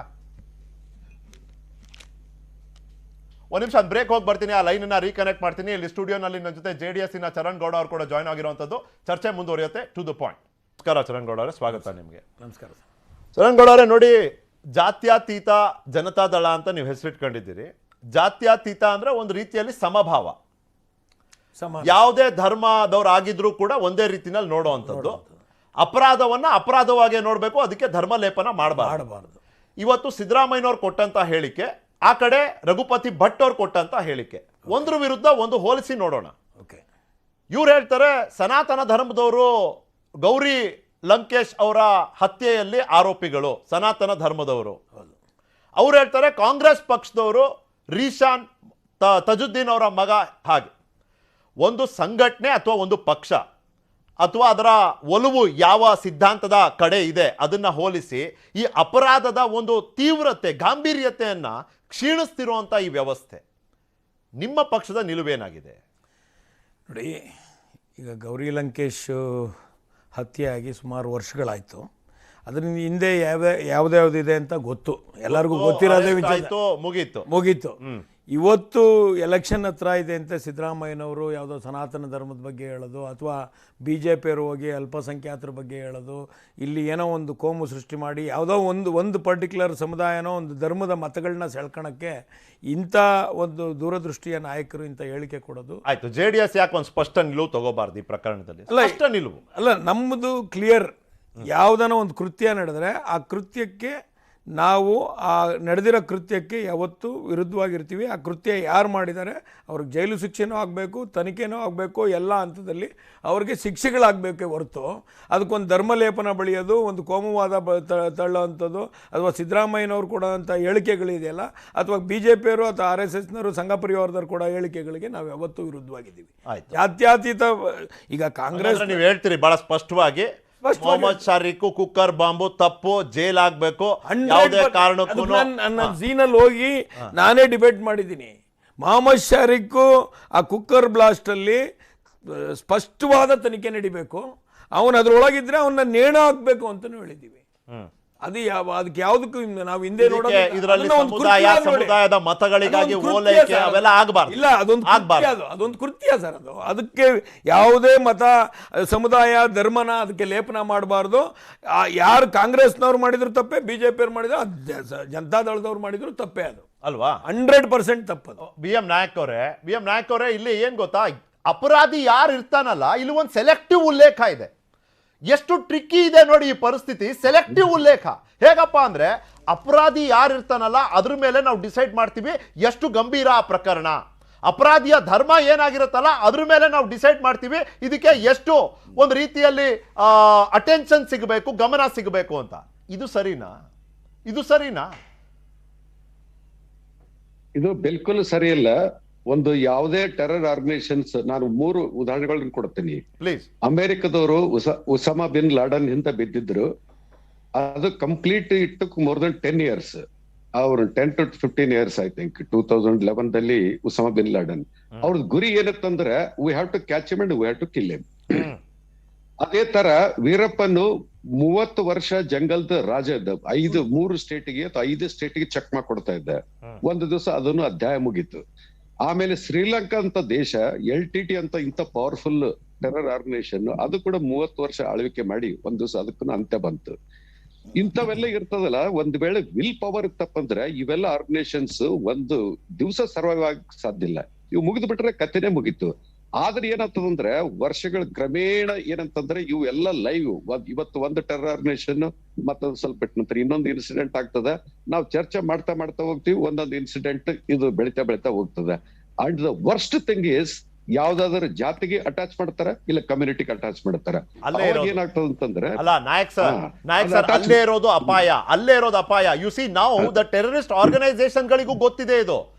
ನಾವು ಏನೇ ಮಾಡ್ತೀವಿ ಅದು ರಾಜಕೀಯ ವಿಷಯವಾಗೇ ಅದು ತಿರುಗಿಬಿಡುತ್ತೆ. ಲೆಟ್ಸ್ ಟ್ರೈ ಅವರ್ ಲಕ್ ಅನ್ನೋ ತರ ಅವ್ರು ಬಂದು ಟ್ರೈ ಮಾಡ್ತಾರೆ. ಇಲ್ಲಿ ಭಯೋತ್ಪಾದನೆಯ ವಿಷಯದಲ್ಲಿ ಸರ್ವಪಕ್ಷ ಒಗ್ಗಟ್ಟು ಎಷ್ಟು ಮುಖ್ಯ ಅನ್ನೋದ್ರ ಬಗ್ಗೆ ಒಂದು ಹೇಳ್ಬೋದಾ? ಸೇನೆಯಲ್ಲಿ ಇದ್ದವ್ರು ನೀವು ನೋಡಿದ್ದೀರಿ ಭಯೋತ್ಪಾದನೆಯ ಪರಿಣಾಮಗಳು ಏನೇನಾಗುತ್ತೆ. ಪ್ರದೇಶಗಳನ್ನ ನೀವು ಭೇಟಿ ಕೊಟ್ಟಿದ್ದೀರಿ. ನಾನು ಕೇಳ್ತಿದ್ದೀನಿ ವಿ ಎಂ ನಾಯಕ್ ಅವರೇ ಪ್ಲೀಸ್. ಇದೆಲ್ಲ ಏನಂತಂದ್ರೆ ಎಲ್ಲಾ party they have to come together. ಇದು ಏನಂತಂದ್ರೆ ಈಗ 1971 ಯುದ್ಧ ಆದಾಗ ಅಟಲ್ ಬಿಹಾರಿ ವಾಜಪೇಯಿ ಅವ್ರು ಎಷ್ಟು ಕೋಆಪರೇಷನ್ ಕೊಟ್ಟರು ಇಂದಿರಾ ಗಾಂಧಿಗೆ ಅಂದ್ರೆ, ಇಡೀ ಎಲ್ಲ ಏನಪ್ಪ ಜಗತ್ತು ತಿರುಗಾಡ್ಕೊಂಡು ಬಂದ ನಂತರ ಯುದ್ಧ ಇಸ್ ದ ಓನ್ಲಿ ಆಪ್ಷನ್ ಅಂತ ತಿಕ್ಕೊಂಡು ಯಾವಾಗ ಮಿಸಸ್ ಗಾಂಧಿ ಡಿಸೈಡ್ ಮಾಡ್ಕೊಂಡ್ರೆ ಎಲ್ಲಾ ಪಾರ್ಟಿಗಳು ಸಪೋರ್ಟ್ ಮಾಡಿದ್ರು. ಅದೇ ತರ ಇದು ಏನಂತಂದ್ರೆ ನಮ್ಮಲ್ಲಿ ಪಾರ್ಲಿಮೆಂಟ್ ಅಟ್ಯಾಕ್ ಆಯ್ತು 30th ಡಿಸೆಂಬರ್ದಲ್ಲಿ. ಅದರಲ್ಲಿ ಕೂಡ ಎಲ್ಲಾ ಪಾರ್ಟಿಗಳು ದೇ ಹ್ಯಾವ್ ಕಮ್ ಟುಗೆದರ್. ಇವು ಅವ್ರು ಏನ್ ಮಾಡ್ತಾರ ಅಂತಂದ್ರೆ, ಈಗ ನಾವು ಡಿಸ್ಕಷನ್ ಮಾಡೋದನ್ನು ಟೆರರ್ ಆರ್ಗನೈಸೇಷನ್ಸ್ ವಾಚ್ ಮಾಡ್ತಾರ. ನಮ್ದು ಒಂದು ಸಣ್ಣ ಕುಕ್ಕರ್ ಬಾಂಬ್ದಿಂದ ಇಷ್ಟು ಗಲಭೆ ಇಷ್ಟು ಕನ್ಫ್ಯೂಷನ್ ಕ್ರಿಯೇಟ್ ಮಾಡಂಗಿದ್ರೆ ವಿ ಆರ್ ಏನಪ್ಪಾ ಅಂದ್ರೆ ಇನ್ಫ್ಯಾಕ್ಟ್ ಈ ತರ ಡಿಸ್ಕಷನ್ಸ್ ಮಾಡಿ ಅವರಿಗೆ ಕ್ರೆಡಿಬಿಲಿಟಿ ಕೊಟ್ಟಂಗ ಆಗ್ತದೆ. ಸೊ ಆದಷ್ಟು ಎಲ್ಲಾ ಪೊಲಿಟಿಕಲ್ ಪಾರ್ಟೀಸ್ ತೂತು ಮೈ ಬಿಟ್ಟು ಎಲ್ಲ ಒಟ್ಟಿಗೆ ಬಂದು ಆದಷ್ಟು ಇವು ಇನ್ಸಿಡೆಂಟ್ ಯಾವಾಗ ಅವ್ರ ಬಗ್ಗೆ ಡಿಸ್ಕಷನ್ ಮಾಡೋದು ಮುಗಿತಾರೆ. ನಾಯಕ್ ಸರ್, ಡಿಸ್ಕಷನ್ ಮಾಡಬಾರ್ದು ಅನ್ನೋದು again it may not be the complete meaning. Discussion ಅವಶ್ಯಕತೆ ಇದೆ ಸರ್. ಒಂದು ಜಾಗೃತಿಯನ್ನ ಮೂಡಿಸೋದು, ಮಾಹಿತಿಯನ್ನ ಕೊಡೋದು ನಮ್ಮ ಜವಾಬ್ದಾರಿ ಕೂಡ. ಆದ್ರೆ ಈ ಡಿಸ್ಕಷನ್ ಯಾವ ರೀತಿನಲ್ಲಾಗುತ್ತೆ? ಒಬ್ರು ಹೇಳ್ತಾರೆ ನೀವು ಓಲೈಕೆ ಮಾಡ್ತೀರಿ, ಇನ್ನೊಬ್ರು ಹೇಳ್ತಾರೆ ನೀವು ಗುರಿ ಆಗಿಸ್ತೀರಿ. ಓಲೈಕೆ ಯಾರು ಮಾಡ್ತಿದ್ದಾರೆ, ಟಾರ್ಗೆಟ್ ಯಾರು ಮಾಡ್ತಿದ್ದಾರೆ, ಇದ್ರ ಮಧ್ಯೆ ಇದೆಯಲ್ಲ ಕನ್ಫ್ಯೂಷನ್. ಇಲ್ಲಿ ಟೆರರಿಸ್ಟ್ ಆರ್ಗನೈಸೇಷನ್ಗಳಿಗೆ ಸಿಗೋದು ಆಸ್ಪದ. This is where the problem is. Ramesh sir, ಮತ್ತೊಮ್ಮೆ ನಾನು ಬರ್ತೇನೆ. ಬಹಳ ಸ್ಪಷ್ಟ ಇದೆ ಸರ್ ಪ್ರಶ್ನೆ ರಮೇಶ್ ಸರ್. ರಾಜಕೀಕರಣ ಆಗದಿರಲು ರಾಜಕೀಯ ಪಕ್ಷಗಳು ಏನ್ ಮಾಡಬೇಕು ಅಥವಾ ಏನ್ ಮಾಡಬಾರ್ದು ನಿಮ್ಮ ಅನುಭವದಲ್ಲಿ ಆಸ್ ಅ ಸಿಟಿಸನ್ ಕೇಳ್ತಿದ್ದೀನಿ ಸರ್ ಪ್ಲೀಸ್. ನೋಡಿ, ಪ್ರತಿಯೊಂದು ಸರ್ಕಾರ ಒಂದು ರಾಜಕೀಯ ಪಕ್ಷವೇ ಅಧಿಕಾರದಲ್ಲಿ ಬರ್ತಕ್ಕಂಥದ್ದು ಆಗಿದೆ ನಮ್ಮ ಸಂವಿಧಾನದ ಪ್ರಕಾರ. ಇದನ್ನು ನೀವು ಯಾವುದೇ ಒಂದು ಕೃತ್ಯಗಳು ಕಾನೂನು ವಿರುದ್ಧವಾಗಿ, ಇವತ್ತು ನಮಗೆ ಒಬ್ಬ ರೈಟರು ಎಂ ಕಲಬುರ್ಗಿ ಇರ್ಬೋದು ಅಥವಾ ನರೇಂದ್ರ ದೌಬಲ್ಕರ್ ಇರ್ಬೋದು, ಅವ್ರು ಮಾಡ್ರಾಯ್ತು. ಇವತ್ತವರೆಗೂ ಅದ್ರ ಬಗ್ಗೆ ನಮಗೆ ಒಂದು ಕೊನೆ ಅನ್ನೋದು ಸಿಗ್ತಾ ಇಲ್ಲ. ಇವತ್ತು ನಮ್ಮ ದೇಶದಲ್ಲಿ ಫಜಲ್ ಅಫ್ಜಲ್ ಖಾನ್ ಅನ್ನ ಪಾರ್ಲಿಮೆಂಟ್ ಇದರಲ್ಲಿ ನಾವು ನೇಣಿಗೆ ಹಾಕಿದ್ವಿ. ಇಂದಿರಾ ಗಾಂಧಿ ಕೊಂದಂಥ ಭಯೋತ್ಪಾದಕರನ್ನ ಅಫ್ಜಲ್ ಗುರು, ಹೌದು, ಅವ್ರನ್ನ ನೇಣಿಗೆ ಹಾಕಿದ್ವಿ. ಮತ್ತು ಇಂದಿರಾ ಗಾಂಧಿ ಅವ್ರನ್ನ ಕೊಲೆ ಮಾಡಿದಂಥವರು ನೀವು ನೋಡಿದ್ದೀರಿ, ಅವ್ರಿಗೂ ಸರಿಯಾದಂಥ ರೀತಿಯಲ್ಲಿ ಪನಿಷ್ಮೆಂಟ್ ಆಯಿತು. ಮತ್ತು ರಾಜೀವ್ ಗಾಂಧಿ ಅವ್ರನ್ನೂ ಅದೇ ರೀತಿ ನಾವು ಕಳ್ಕೊಂಡ್ವಿ. ಎಲ್ಲ ಭಯೋತ್ಪಾದನೆಯಲ್ಲಿ ಹೋಗಿರತಕ್ಕಂಥದ್ದು. ನಾವು ಹೇಳೋದು ಇದನ್ನು ನೀವು ವೈಭವೀಕರಿಸದೆ, ಅದನ್ನು ರಾಜಕೀಯ ಮಾಡದೆ, ಎಲ್ಲವೂ ಒಂದೇ ರೀತಿ ಕಾನೂನಡಿಯಲ್ಲಿ ನೋಡಿ. ನೀವು ಒಂದನ್ನು ನಿಧಾನಗತಿ ಮಾಡೋದು, ಇನ್ನೊಂದನ್ನು ಇನ್ನೊಂದು ರೀತಿ ಮಾಡೋದು ಮಾಡಬೇಡಿ. ಅವ್ರ ನಾಯಕವ್ರು ಹೇಳೋದೇ ಕರೆಕ್ಟ್ ಇದೆ. ಇದನ್ನು ನಾವು ಯಾವ ರೀತಿ ನಾವು ನೋಡ್ತಾ ಇದ್ದೇವೆ, ಇದನ್ನು ಮೈಲೇಜ್ ತಗೊಳ್ಳೋವಂಥದ್ದು ಈ ಬೇರೆ ಬೇರೆ ಒಂದು ಶಕ್ತಿಗಳು ಮುಂದೆ ಬರ್ತವೆ. ಆ ಶಕ್ತಿಗಳಿಗೆ ನಾವು ಯಾಕೆ ಅನುಕೂಲ ಮಾಡಿಕೊಡಬೇಕು? ನಮ್ಮ ದೇಶವನ್ನು ಕಾಪಾಡ್ತಕ್ಕಂಥದ್ದು ಪ್ರತಿಯೊಬ್ಬರ ನಾಗರಿಕನ ಕರ್ತವ್ಯ. ಅದು ನಮ್ಮ ಕಾಂಗ್ರೆಸ್ ಸ್ಟ್ಯಾಂಡು. ಹಾಗಾಗಿ ಇವತ್ತು ನೀವೆಲ್ಲವನ್ನು ಒಂದೇ ರೀತಿ ನೋಡಿ, ಅದನ್ನು ರಾಜಕೀಯ ಮಾಡಬೇಡಿ. ಅದು ಮುಸ್ಲಿಮೇ ಆಗಿರ್ಬೋದು, ಹಿಂದೂನೇ ಆಗಿರ್ಬೋದು, ಕ್ರೈಸ್ತನೇ ಇರ್ಬೋದು, ಸಿಕ್ಕೇ ಇರ್ಬೋದು, ಯಾರೇ ಮಾಡಿದ್ರು ಭಯೋತ್ಪಾದಕನೇ.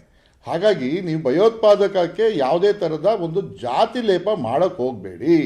ನೀವು ಅದನ್ನ ಖಂಡಿಸ್ತಕ್ಕಂಥ ಜೊತೆಗೆ ಕಾನೂನಿನ ಕ್ರಮ ತಗೊಳ್ಳಿ. ಅಲ್ಲೆಲ್ಲ ಒಂದ್ ಕಡೆ ಲೂಸ್ ಕೊಡೋದು. ಸಿದ್ದರಾಮಯ್ಯನವ್ರಿಗೂ ಅನ್ವಯ ಆಗುತ್ತಲ್ವಾ ರಮೇಶ್ ಸರ್? ನೀವ್ ಏನ್ ಹೇಳ್ತಿದ್ರಿ ಅದು ಸಿದ್ದರಾಮಯ್ಯನವ್ರಿಗೂ ಅನ್ವಯ ಆಗುತ್ತೆ. ನೀವು ಬಿಜೆಪಿಗೆ ಹೇಳೋದು ಸರಿ ಇದೆ ವಿತ್ಯು ಅಂತ,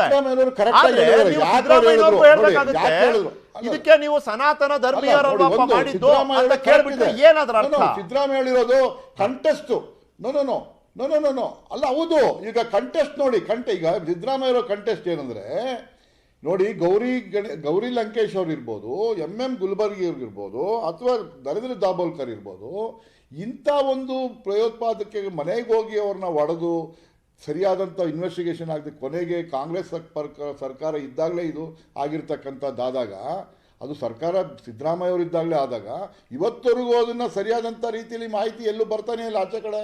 ಯಾಕಂದ್ರ ಬಗ್ಗೆ ಮಾಹಿತಿ ಕೊಡ್ತಾ ಇಲ್ಲ ನೀವು? ಅದನ್ನು ಒಂದೇ ಥರ ನೋಡಿ, ಈ ಕಡೆ ನೀವು ಕುಕ್ಕರ್ದು ಒಂದೇ ಥರ ನೋಡಿ, ಇನ್ಯಾವುದೇ ಒಂದು ಭಯೋತ್ಪಾದನೆ ಚಟುವಟಿಕೆ ಒಂದೇ ನೋಡಿ. ಇವತ್ತು ದೇಶದಲ್ಲಿ ಡಿಮಾನಿಟೈಸೇಷನ್ ನಿಲ್ಲಿಸ್ತೀವಿ ಅಂತ ಹೇಳಿ ಭಯೋತ್ಪಾದನೆ ನಿಂತೋಗುತ್ತೆ ಅಂತ ಎಲ್ಲಿ ನಿಂತಿದೆ? 4ರಷ್ಟು ಜಾಸ್ತಿ ಆಗಿದೆ. ನೀವು ಕಾಶ್ಮೀರ, ಜಮ್ಮು ಕಾಶ್ಮೀರ ಆ ಕಡೆ ಹೋಗಿ ಎಷ್ಟು ನಡೀತಾ ಇದೆ. ಪ್ರತಿ 100 ಜನ ನಮ್ಮ ಸೈನಿಕರು ಸಾಯ್ತಾ ಇದ್ದಾರೆ. ಯಾವುದು ಸರಿಯಾದಂಥ ರೀತಿಯಲ್ಲಿ ಚರ್ಚೆಗಳಾಗ್ತಾ ಇಲ್ಲ. ಇವತ್ತು ಸಿದ್ದರಾಮಯ್ಯ ಅವರು ಅಲ್ಲ, ಕಡಾಡಿ ಅವರು ಒಂದ್ ನಿಮಿಷ ಅವರು ಡಿಸ್ಕನೆಕ್ಟ್ ಆಗಿದ್ದಾರೆ. ನಾನು ಮತ್ತೆ ಕನೆಕ್ಟ್ ಮಾಡಿ ಅವ್ರಿಗೆ ಪ್ರಶ್ನೆ ಕೇಳ್ತೀನಿ. ತಾರತಮ್ಯ ಅನ್ನೋದು ಇದೆಯಾ ಚರಣ್ ಗೌಡ ಅವರೇ? ನಿಮಗ್ ಅನ್ಸುತ್ತಾ? ನಿಮಗೂ ಅನ್ಸುತ್ತಾ ಈ ತನಿಖೆ ವಿಷಯದಲ್ಲಿ? ಮತ್ತೆ ಯಾವ ಪ್ರಕರಣವನ್ನ ಎಷ್ಟು ಗಂಭೀರವಾಗಿ ಪರಿಗಣಿಸಲಾಗುತ್ತೆ ಸರ್ಕಾರದ ಮಟ್ಟದಲ್ಲಿ, ತನಿಖಾ ಸಂಸ್ಥೆಗಳ ಮಟ್ಟದಲ್ಲಿ? ಇದರಲ್ಲಿ ತಾರತಮ್ಯ ಕಾಣಿಸುತ್ತಾ ನಿಮಗೆ? ರಮೇಶ್ ರವರು ಹೇಳ್ತಾ ಇರೋದೇನೆಂದ್ರೆ, ಪರ್ಟಿಕ್ಯುಲರ್ಲಿ ಕಲಬುರ್ಗಿ ಅವರು, ದಾಬೋಲ್ಕರ್ ಅವ್ರದ್ದು, ಗೌರಿ ಲಂಕೇಶ್ ಅವ್ರದ್ರಲ್ಲಿ ನ್ಯಾಯ ಸಿಕ್ಲಿಲ್ಲ, ಅದಕ್ಕೆ ಸರಿಯಾದ ತನಿಖೆಗಳಾಗ್ಲಿಲ್ಲ. ಅವ್ರದೇ ಸರ್ಕಾರ ಇತ್ತು ಅಲ್ಲ. ಈಗ ಅಮಿತ್ ದೇಗ್ವೇಕರ್, ಅಮೋಲ್ ಕಾಳೆ, ಋಷಿಕೇಶ್ ದೇಗ್ವೇಕರ್, ಹೀಗೆ ಒಂದಷ್ಟು ಜನ ಅರೆಸ್ಟ್ ಮಾಡಿದ್ದಾರೆ. ಹೌದು, ಇದು ಯಾರ ಕೇಸಲ್ಲಿ? ಗೌರಿ ಲಂಕೇಶ್ ಕೇಸಲ್ಲಿ. ಅಲ್ಲ, ಅದು ಎಕ್ಸಾಕ್ಟ್ ಆಗಿ ಯಾರಿಂದ ನಡೀತು ಕೃತ್ಯ ಅಂತ ಗೊತ್ತಾಗ್ಲಿಲ್ಲ. ಅದೊಂಥರ ಸನಾತನ ಧರ್ಮ, ಸನಾತನ ಸಂಸ್ಥಾ, ಆ ಸಂಸ್ಥಾದ ಸದಸ್ಯರು. ಒಂದ್ ನಿಮಿಷ, ರಮೇಶ್ ಸರ್ ಹೇಳಿ. ಅಲ್ಲಿಗೆ ಹೋಗುತ್ತದು ಮೂಲ ಹೋಗಿ ನೀವು. ಅಲ್ಲ, ಸನಾತನ್ ಸಂಸ್ಥಾ ಓಕೆ. ಅಲ್ಲ, ನೀವು ಸಂಘಟನೆ ಅಂದ್ಬಿಟ್ರೆ Ramesh sir you should be very careful. ಯಾಕೆ ಗೊತ್ತಾ, ಇವತ್ತು ಈ ರೀಶಾನ್ ತಜುದ್ದೀನ್ ಇದಾನಲ್ಲ, he has been picked up in a terror case and he is an active member of your party, sir. ಹಂಗಂದ್ರೆ ಏನು, ಮೂಲ ಕಾಂಗ್ರೆಸ್ ಅಂತ ಹೇಳ್ಬೇಕಾಗ್ತದಾ sir? That's not the way to go about it. ವ್ಯಕ್ತಿ ಸರ್, ಪಾರ್ಟಿ ಮೆಂಬರ್ ನೋಡಿ, ಅದನ್ನು investigation ಮಾಡಿ. Party member ಆದ ತಕ್ಷಣ ಬಿಜೆಪಿ ಪಾರ್ಟಿಲಿ ಇರ್ತಕ್ಕಂಥವ್ರು ಎಷ್ಟೋ ಜನ ಏನೇನೋ ಆಗಿದ್ದಾರೆ, ಅವೆಲ್ಲ ನೀವೇ ತೋರಿಸಿದಿರಿ. ಹಾಗಾಗಿ ಅವನು ಬಿಜೆಪಿಗೆ ಸೇರಿದ ತಕ್ಷಣ ವಾಚ್ಮೆನ್ ಆಗ್ಬಿಡ್ತಾನ, ಅವನು ವಾಚ್ಮೆನ್ ಆಗ್ಬಿಡ್ತ. ನೋಡಿ, ಯಾವುದೇ ಪಾರ್ಟಿಲಿ ಇದ್ರು ಭಯೋತ್ಪಾದಕ ಆಗಲಿ, ಒಬ್ಬ ಕಳ್ಳ ಆಗಲಿ, ಒಬ್ಬ ರೌಡಿ ಆಗಲಿ, ಅವ್ನು ರೌಡಿನೇ. ಕಾನೂನು ಪ್ರಕಾರ ಏನು ಕ್ರಮ ತಗೋಬೇಕು ಅವನ ಮೇಲೆ ತಗೊಳ್ಳೇಬೇಕು. That is not compromise.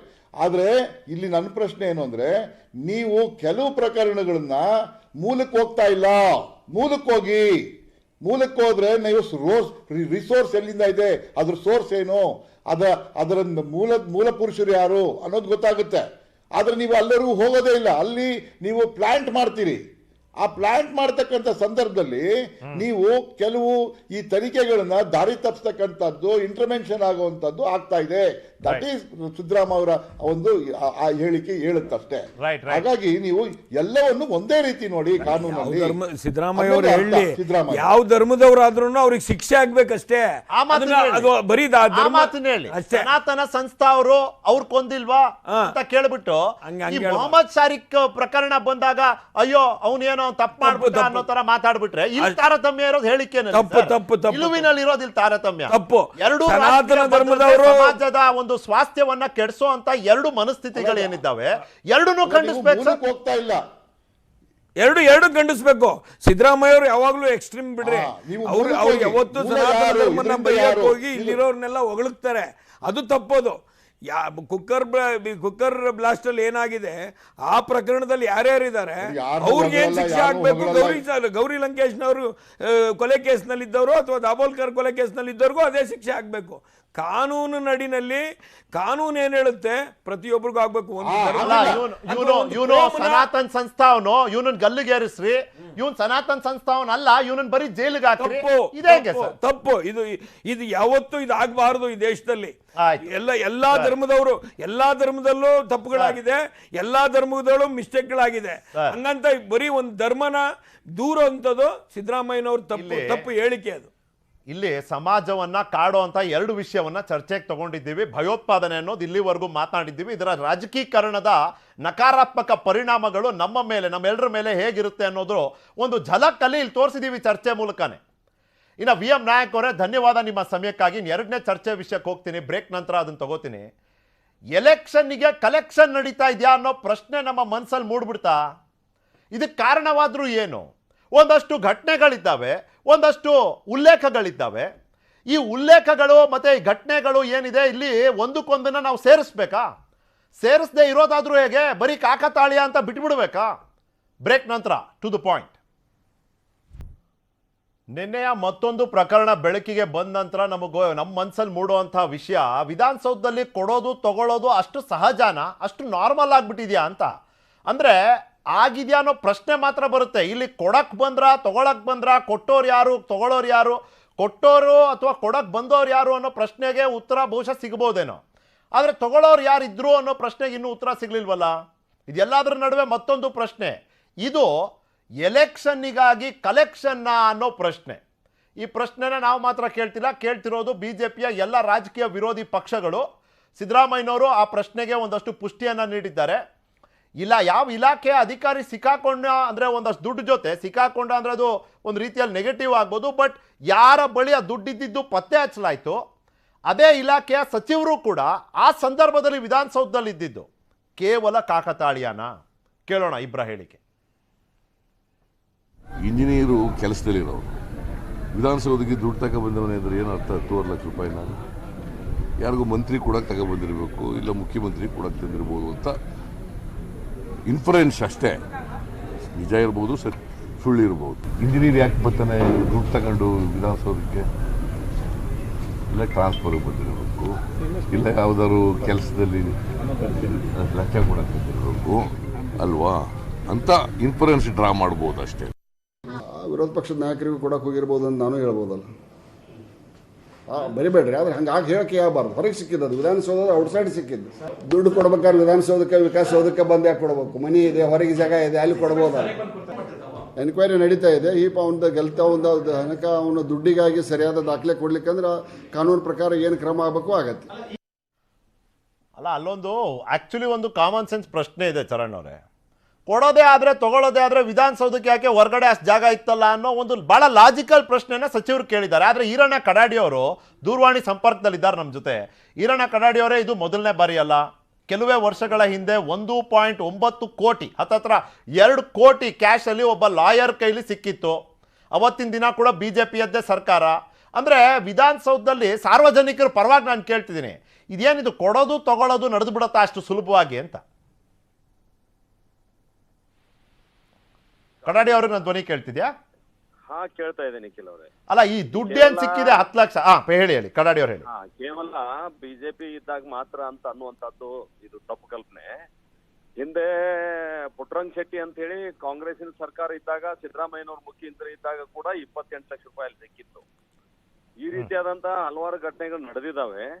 ಕಾನೂನು ತನ್ನದೇ ಆದಂತ ಕ್ರಮವನ್ನ ಅವ್ರ ಮೇಲೆ ತಗೊಳ್ತದ. ನಿಶ್ಚಿತವಾಗಿಯೂ ಯಾರಾದ್ರೂ ಈ ರೀತಿ ಅಂದ್ರೆ ಯಾವ್ದು ಕೊಡೋದು ತಗೋದು ಅಂತ ಹೇಳಿದ್ರಲ್ಲ ನಮ್ಮ CC ಪಾಟೀಲ್ರು, ನಮ್ಮ PWD ಸಚಿವರು, ಅದು ಸಾಮಾನ್ಯವಾಗಿ ಯಾರು ಈ ರೀತಿಯಾದಂತದ್ದು ಮಾಡ್ಲಿಕ್ಕೆ ಸಾಧ್ಯನೇ ಇಲ್ಲ. ವಿಧಾನಸೌಧದಲ್ಲಿ ಯಾಕೆ ಮಾಡ್ತಾರೆ? Common sense. ಹೀಗಾಗಿ ಇದು ಯಾರು ಮಾಡಿದ್ದಾರೆ ಅವರು ತಪ್ಪು ಅನುಭವಿಸ್ತಾರೆ, ಶಿಕ್ಷೆ ಅನುಭವಿಸ್ತಾರೆ. ಕಾನೂನು ಅದರ ರೀತಿಯಾದಂತ ಒಂದು ಕ್ರಮವನ್ನ ತಗೊಳ್ತಾರೆ. ಅಲ್ಲ, ಇದು ರಾಜಕೀಯ ಅಸ್ತ್ರವಾಗಿ ಪರಿಣಮಿಸ್ಬಿಡ್ತಾ ಅಂತ. ಈಗ PR ರಮೇಶ್ ಅವ್ರಿಗೆ, JDS ಅವರಿಗೆ ಇದು ಒಂದು ಅಸ್ತ್ರ ಆಯ್ತಲ್ಲ BJPಯ ವಿರುದ್ಧ. ಈ ಒಂದು ನಾನು ಹೇಳಲಿಕ್ಕೆ ಬಯಸ್ತೇನೆ, ಇಲ್ಲಿ ಕಾನೂನು ಸುವ್ಯವಸ್ಥೆ ಇದೆ, ಪೊಲೀಸರಿದ್ದಾರೆ, ಆ ವ್ಯವಸ್ಥೆಯನ್ನ ಅವ್ರು ನೋಡ್ಕೊಳ್ತಾರೆ. ಅದನ್ನ ಬಿಟ್ಟು ವಿರೋಧ ಪಕ್ಷಗಳು ಒಂದು ರಚನಾತ್ಮಕವಾದಂತಹ ವಿಚಾರಗಳನ್ನ ಮಾಡಿ ರಾಜ್ಯದ ಜನರಿಗೆ ಏನ್ ಆಗ್ಬೇಕು, ಏನ್ ಆಗ್ತಾ ಇಲ್ಲ ಅನ್ನೋದ್ರ ಬಗ್ಗೆ ಅವ್ರು ಧ್ವನಿ ಎತ್ತದೆ. ಇಂಥ ಸಣ್ಣ ಪುಟ್ಟ ವಿಷಯಗಳನ್ನ ಎತ್ಕೊಂಡು ಮಾತಾಡ್ತಕ್ಕಂಥದ್ದು ಏನದಲ್ಲ, ಇದು ಅವರ ಆತ್ಮಾವಲೋಕನ ಮಾಡ್ಬೇಕಾದಂತ ಒಂದು ಅವಶ್ಯಕತೆ ಇದೆ. ಇದು ಮಾತಾಡಬಾರ್ದು ಅಂತ ಹೇಳಿಲ್ಲ ನಾನು, ಮಾತಾಡ್ಬೇಕು. ಆದ್ರೆ ಇದಕ್ಕೆ ಕಾನೂನಿನ ವ್ಯವಸ್ಥೆ ಇದೆ, ಇದಕ್ಕೆ ಇಲಾಖೆ ಇದೆ, ಅವ್ರು ನೋಡ್ತಾರೆ. ಇದನ್ನೇ ಒಂದು ಇಟ್ಕೊಂಡು ಪ್ರತಿನಿತ್ಯ ದಿನ ಇದನ್ನೇ ಮಾತಾಡುವಂತದ್ದು ಎಷ್ಟು ಸರಿ ಅನ್ನೋಂಥದ್ದು ಕೂಡ ಚರ್ಚೆ ಆಗಬೇಕಾಗಿದೆ. ಆಯ್ತು. PR ರಮೇಶ್ ಅವರೇ, ನೀವು ಎಕ್ಸಾಜರೇಟ್ ಮಾಡ್ತಿದ್ದೀರಿ ಇದನ್ನ ಅಂತ. 10 ಲಕ್ಷ ಸಿಕ್ಕಿದೆ, ಮುಂಚೆನೂ ಸಿಕ್ಕಿತ್ತು. ಪುಟ್ಟರಂಗ ಶೆಟ್ಟಿ ಅವ್ರು ಇದ್ದಾಗ ಸಿಕ್ಕಿರ್ಲಿಲ್ವಾ? ಅದರಲ್ಲಿ ಏನಿದೆ? ಸರ್ಕಾರ ಇರೋದು BJP ಆಯ್ತು, ಬಟ್ ಯಾರೊಬ್ಬ ಅಧಿಕಾರಿ ದುಡ್ಡು ತಗೊಂಡ್ಬರ್ತಾನೆ ಅಂದ್ರೆ ಅದನ್ನ ಸರ್ಕಾರಕ್ಕೆ ಜೋಡಣೆ ಮಾಡೋದು ಎಷ್ಟು ಸರಿ ಅಂತ ಕೇಳ್ತಾರೆ PR ರಮೇಶ್ ಅವರೇ. ಬಹಳ ಚೆನ್ನಾಗಿ ಹೇಳಿದ್ರು. ಇವತ್ತು ಪ್ರತಾಪ್ ಸಿಂಗ್ ಅಂತ ಒಬ್ಬರು ಪಾರ್ಲಿಮೆಂಟ್ ಮೆಂಬರ್ ಇದ್ದಾರೆ. ಅವರ ಒಂದು ಮಾತನ್ನು ನೀವು ಕೇಳಿದ್ದೀರಾ, ನಿಮ್ಮ ಟಿವಿಗಳಲ್ಲಿ ಬಿತ್ತರಿಸಿದ್ದೀರ. ಒಂದು ವೈಸ್ ಚಾನ್ಸಲರ್ ಪೋಸ್ಟಿಗೆ 5 ರಿಂದ 6 ಕೋಟಿ ಕೊಟ್ಟರೆ ಆಗುತ್ತೆ. ಒಬ್ಬ ವೈಸ್ ಚಾನ್ಸಲರ್ ಆದವನು ಯಾವ ರೀತಿ ಕೆಲಸ ಮಾಡೋಕ್ಕಾಗತ್ತೆ ಅನ್ನೋದನ್ನ ಅವರೇ ಹೇಳಿರೋ, ನಾವಲ್ಲ ಹೇಳಿರೋದು. ಅದೇ ರೀತಿ ನಿಮ್ಮ ಕಟೀಲ್ ಅವರು ಹೇಳ್ತಾರೆ, ನೀವು ಯಾವುದೇ ರೀತಿಯಲ್ಲೂ ರಸ್ತೆ ಮೋರಿ ಕೇಳಬೇಡಿ, ಗೌಜಿವಾದ್ ಮಾತ್ರ ಕೇಳಿ, ಅದನ್ನು ಮಾತಾಡಿ ಅಂತ ಹೇಳ್ತಾರೆ. ಇನ್ನು ನಮ್ಮ ಶ್ರೀನಿವಾಸ್ ಬ್ರದರ್ ಇನ್ನೊಬ್ಬ MP ಹೇಳ್ತಾರೆ, 15 ಕೋಟಿ ರೂಪಾಯಿ ಕೊಟ್ಟರು ವಿಶ್ವನಾಥ್ ಅವ್ರಿಗೆ, ಅದರಲ್ಲಿ ಕೇವಲ 5 ಕೋಟಿ ರೂಪಾಯಿ ಖರ್ಚು ಮಾಡಿದ್ರು, ಇನ್ನು 10 ಕೋಟಿ ಏನಾಯಿತು ಅಂತ ಅವ್ರು ಪ್ರಶ್ನೆ ಮಾಡ್ತಾರೆ. ಈ ಥರದ್ದು ಹಲವಾರು BJP ನಾಯಕರುಗಳೇ ಬೇಕಾದಷ್ಟು ದೂರಿರ್ತಕ್ಕಂಥದ್ದಿದೆ, ಕಾಂಗ್ರೆಸ್ಸರು ದೂರಿಲ್ಲ. ಇವತ್ತು ಕೆಂಪಣ್ಣ ಅಂಥೇಳಿ ಒಬ್ಬ ಕಾಂಟ್ರಾಕ್ಟರು ಅಸೋಸಿಯೇಷನ್ನವರ ಅಧ್ಯಕ್ಷ 40% ನಾವು ಈ ಕಾಂಟ್ರಾಕ್ಟ್ಗಳು ಕೊಡ್ತಾ ಇದ್ದೀವಿ, ಕಾಂಟ್ರಾಕ್ಟ್ ಯಾವುದೇ ಒಂದು ಕೆಲಸಗಳಿಗೆ ಅಂತೇಳಿ ಪ್ರೈಮ್ ಮಿನಿಸ್ಟ್ರಿಗೆ ಒಂದು ಪತ್ರ ಬರೀತಾರೆ. ಇದು ವರ್ಷಾನುಗಟ್ಟಲೆ ಆಗಿದೆ ಬರೆದು. ಇವತ್ತವರೆಗೂ ಪ್ರೈಮ್ ಮಿನಿಸ್ಟರ್ ಆಫೀಸಿಂದ ಯಾವ ಕ್ರಮ ತಗೊಂಡಿದ್ದಾರೆ ಅನ್ನೋದು ಗೊತ್ತಾಗ್ತಿಲ್ಲ. ಅವ್ರು ಅಲ್ಲಿಂದ ಇವರಿಗೆ ಪತ್ರ ಬರೆದಿದ್ದಾರೆ ಅಂತ ಹೇಳಿ ಕೆಲವು ಮೂಲಗಳು ಹೇಳಿದ್ರು ಸಹ ಆ ಒಂದು ಪತ್ರಕ್ಕೆ ಏನು ಮೌಲ್ಯ ಸಿಕ್ಕಿದೆ ಅನ್ನೋದು ಒಂದು ಪ್ರಶ್ನೆ. ಇವತ್ತು ಅವ್ರನ್ನ ಅರೆಸ್ಟ್ ಮಾಡ್ತಾರೆ, ಬೇಲಲ್ಲಿ ಬಿಡ್ತಾರೆ. ಅಲ್ಲಿಗೆ ಈ ಬ್ರೈಬ್ನ ಅನ್ನೋದನ್ನ ನಾವು ಯಾರು ಪ್ರಶ್ನೆ ಮಾಡ್ತಾ ಇಲ್ಲ, ಜನ ಮಾತನಾಡ್ತಾ ಇದ್ದಾರೆ. ಇವತ್ತು ನೋಡಿ, ವಿಧಾನಸೌಧ ಒಳಗಡೆ 40 ಲಕ್ಷ ರೂಪಾಯಿ 10 ಲಕ್ಷ ರೂಪಾಯಿ ಸಿಕ್ಕಿದೆ ಅಂತ ಒಂದು ಮಾಹಿತಿ ಇದೆ. ಆ ಮಾಹಿತಿ ಬಂದಿರತಕ್ಕಂಥದ್ದು ಪೊಲೀಸ್ ಅವರು ಹಿಡಿದಾಗ ಆ ಒಂದು ಹಣ ಎಲ್ಲಿಂದ ಬಂತು ಅಂತೇಳಿ ಇನ್ವೆಸ್ಟಿಗೇಷನ್ ಮಾಡ್ತಕ್ಕಂಥದ್ದು ಯಾರು? ಅವರೇ ಕೆಲಸ. ಆ ಕೆಲಸವನ್ನ ಸರಿಯಾದಂತ ರೀತಿಯಲ್ಲಿ ಸರ್ಕಾರ ಮಾಡೋದಿಲ್ಲ ಅನ್ನೋದು ಡೌಟ್. ಅದು ಸರಿಯಾದ ಇನ್ವೆಸ್ಟಿಗೇಷನ್ ದೊಡ್ಡ ಅಧಿಕಾರಿ ಕೈ ಹಿಡ್ಕೋತಾರೆ. ರಮೇಶ್ ಸರ್ ಅವ್ರನ್ನ ಕೋರ್ಟಿಗೆ ಪ್ರೊಡ್ಯೂಸ್ ಮಾಡಿದ್ರು, ಅವ್ರಿಗೆ ಬೇಲ್ ಸಿಕ್ಕಿದೆ. ಜಗದೀಶ್ ಅನ್ನೋ ಅಸಿಸ್ಟೆಂಟ್ ಇಂಜಿನಿಯರ್ ಏನಿದ್ದಾರೆ PWD ಇಲಾಖೆಯವರು ಸರ್, ಅವ್ರು ಹೇಳಿದ್ದಾರೆ, ನಾನು ಯಾರ ಹತ್ರನೋ ಸಾಲ ತಗೊಂಡಿದ್ದೆ, ಚೆಕ್ ಕೊಟ್ಟೆ, ಚೆಕ್ ಬೌನ್ಸ್ ಆಯ್ತು, ಕ್ಯಾಶ್ ಬಂತು, ಅದನ್ನ ತಗೊಂಡೋಗಿ ಕೊಡ್ತಾ ಇದ್ದೆ, ನನಗೆ ಫೋನ್ ಬಂತು, ವಿಧಾನಸೌಧಕ್ಕೆ ಬಂದೆ. ಇದು ಒಂದು version of the story Ramesh sir. ಇನ್ನೊಂದು, ಕಾಂಗ್ರೆಸ್ ಪಕ್ಷ ಪ್ರಶ್ನೆ ಮಾಡ್ತಿದೆ, ಆ ವ್ಯಕ್ತಿ ಬರೋಂಥ ಸಂದರ್ಭದಲ್ಲಿ ವಿಧಾನಸೌಧದಲ್ಲಿ ಕೆಲಸ ಮಾಡೋವಂಥವ್ರು ಎಲ್ರೂ ಕೆಲಸ ಮುಗಿಸೋವಂಥ ಸಮಯ ಸಂಜೆ ಸುಮಾರು 5:30. ಆ ಟೈಮಲ್ಲಿ ಸಚಿವರು ಇದ್ರು. It can be mere coincidence ಅಲ್ವಾ ಸರ್? ಕಾಕತಾಳೀಯವನ್ನ ಮೀರಿ ನೋಡೋದಕ್ಕೆ ನಿಮ್ಮ ಬಳಿ ಏನ್ ಕಾರಣ ಇದೆ ಅನ್ನೋದು ಬಿಜೆಪಿಯ ಪ್ರಶ್ನೆ. ರಮೇಶ್ ಸರ್,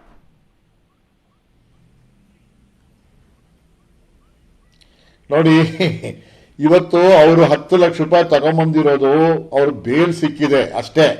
ಆದ್ರೆ ಅವ್ರನ್ನ ಇನ್ವೆಸ್ಟಿಗೇಷನ್ ಮಾಡಬಾರ್ದು ಅಂತ ಅಲ್ಲ ಹೇಳಿರೋದು ಕೋರ್ಟು ಮಾಡಿರ್ತಕ್ಕಂಥ ಇನ್ವೆಸ್ಟಿಗೇಷನ್ ಪ್ರಾಪರ್ ವೇ ಮಾಡಿ. ಆದ್ರೆ ಪ್ರಾಪರ್ ವೇ ಮಾಡೋದಕ್ಕೆ ಆ ಸರ್ಕಾರ ಬಿಡೋದಿಲ್ಲ. ಅದು ನಾನು ಹೇಳೋದು. ಇವತ್ತು ನೀವು 10 ಲಕ್ಷ ರೂಪಾಯಿ ಎಲ್ಲಿಂದ ಬಂತು ಅಂತ ಅವ್ನ ಬಾಯಲ್ಲಿ ಬರ್ಸೋದಕ್ಕೆ ಬಹಳ ಸುಲಭ, ಈಸಿಯಾಗಿ ಬರುತ್ತೆ. ಆದ್ರೆ ಇವ್ರು ಬರ್ಸೋದಕ್ಕೆ ಬಿಡೋದಿಲ್ಲ. ಹಾಗಾಗಿ ಇವತ್ತು ಕರಪ್ಷನ್ ಅನ್ನೋದು ಯಾವ ಮಟ್ಟಕ್ಕೆ ಹೋಗಿದೆ ಅಂದ್ರೆ, ಇಡೀ ದೇಶದಲ್ಲಿ ಕರ್ನಾಟಕ ರಾಜ್ಯ ನಂಬರ್ 1 ಅಲ್ಲಿದೆ. ಇಡೀ ದೇಶದಲ್ಲಿ ನಂಬರ್ 1 ಇದೆ. ಕಡಾಡಿಯವರೇ ಇಲ್ಲಿ ಕಡಾಡಿಯವರೇ, ಸರ್ಕಾರದ ನಿಲುವು, ಸರ್ಕಾರದ ಮುಂದಿನ ನಡೆ ಬಂದಾಗ ಆಗ ಅವ್ರು ಏನ್ ಹೇಳಿದ್ರು, ನರೇಂದ್ರ ಮೋದಿ 10% ಸರ್ಕಾರ ಅಂತ ಹೇಳಿದ್ರು. ಇವತ್ತು ನರೇಂದ್ರ ಮೋದಿ ಬಂದು ಹೇಳಿ ಎಷ್ಟು % ಅಂತ ನೋಡೋಣ. ಕಡಾಡಿಯವರೇ, ಸರ್ಕಾರದ ನಡೆ ನಿಲುವು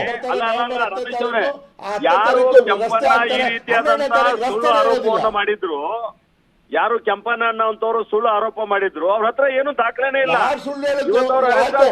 ನಾನು ಹೇಳ್ತೀನಿ, ಅವ್ರಿಗೆ ಏನಾದ್ರು ತಪ್ಪಿದ್ರೆ ಅಲ್ಲ, ಅರೆಸ್ಟ್ ಮಾಡಿದಾರಲ್ಲ ಈಗ ಸರ್ಕಾರ ಅರೆಸ್ಟ್ ಮಾಡಿದ ನಂತರ ಅವನೇ ಮುಚ್ಚಿಟ್ಕೋಬೇಕು. ಪೊಲೀಸ್ ಮಾಡ್ಲಿ, ಈಗ ಕೋರ್ಟಿಗೆ ಹಾಜರು ಮಾಡ್ಲಿ ಎಲ್ಲ ದಾಖಲೆಗಳನ್ನ. ಕೋರ್ಟ್ ತೀರ್ಮಾನ ತಗೊಳ್ತದೆ ಯಾರು ಆರೋಪಿ ಅಂತೇಳಿ.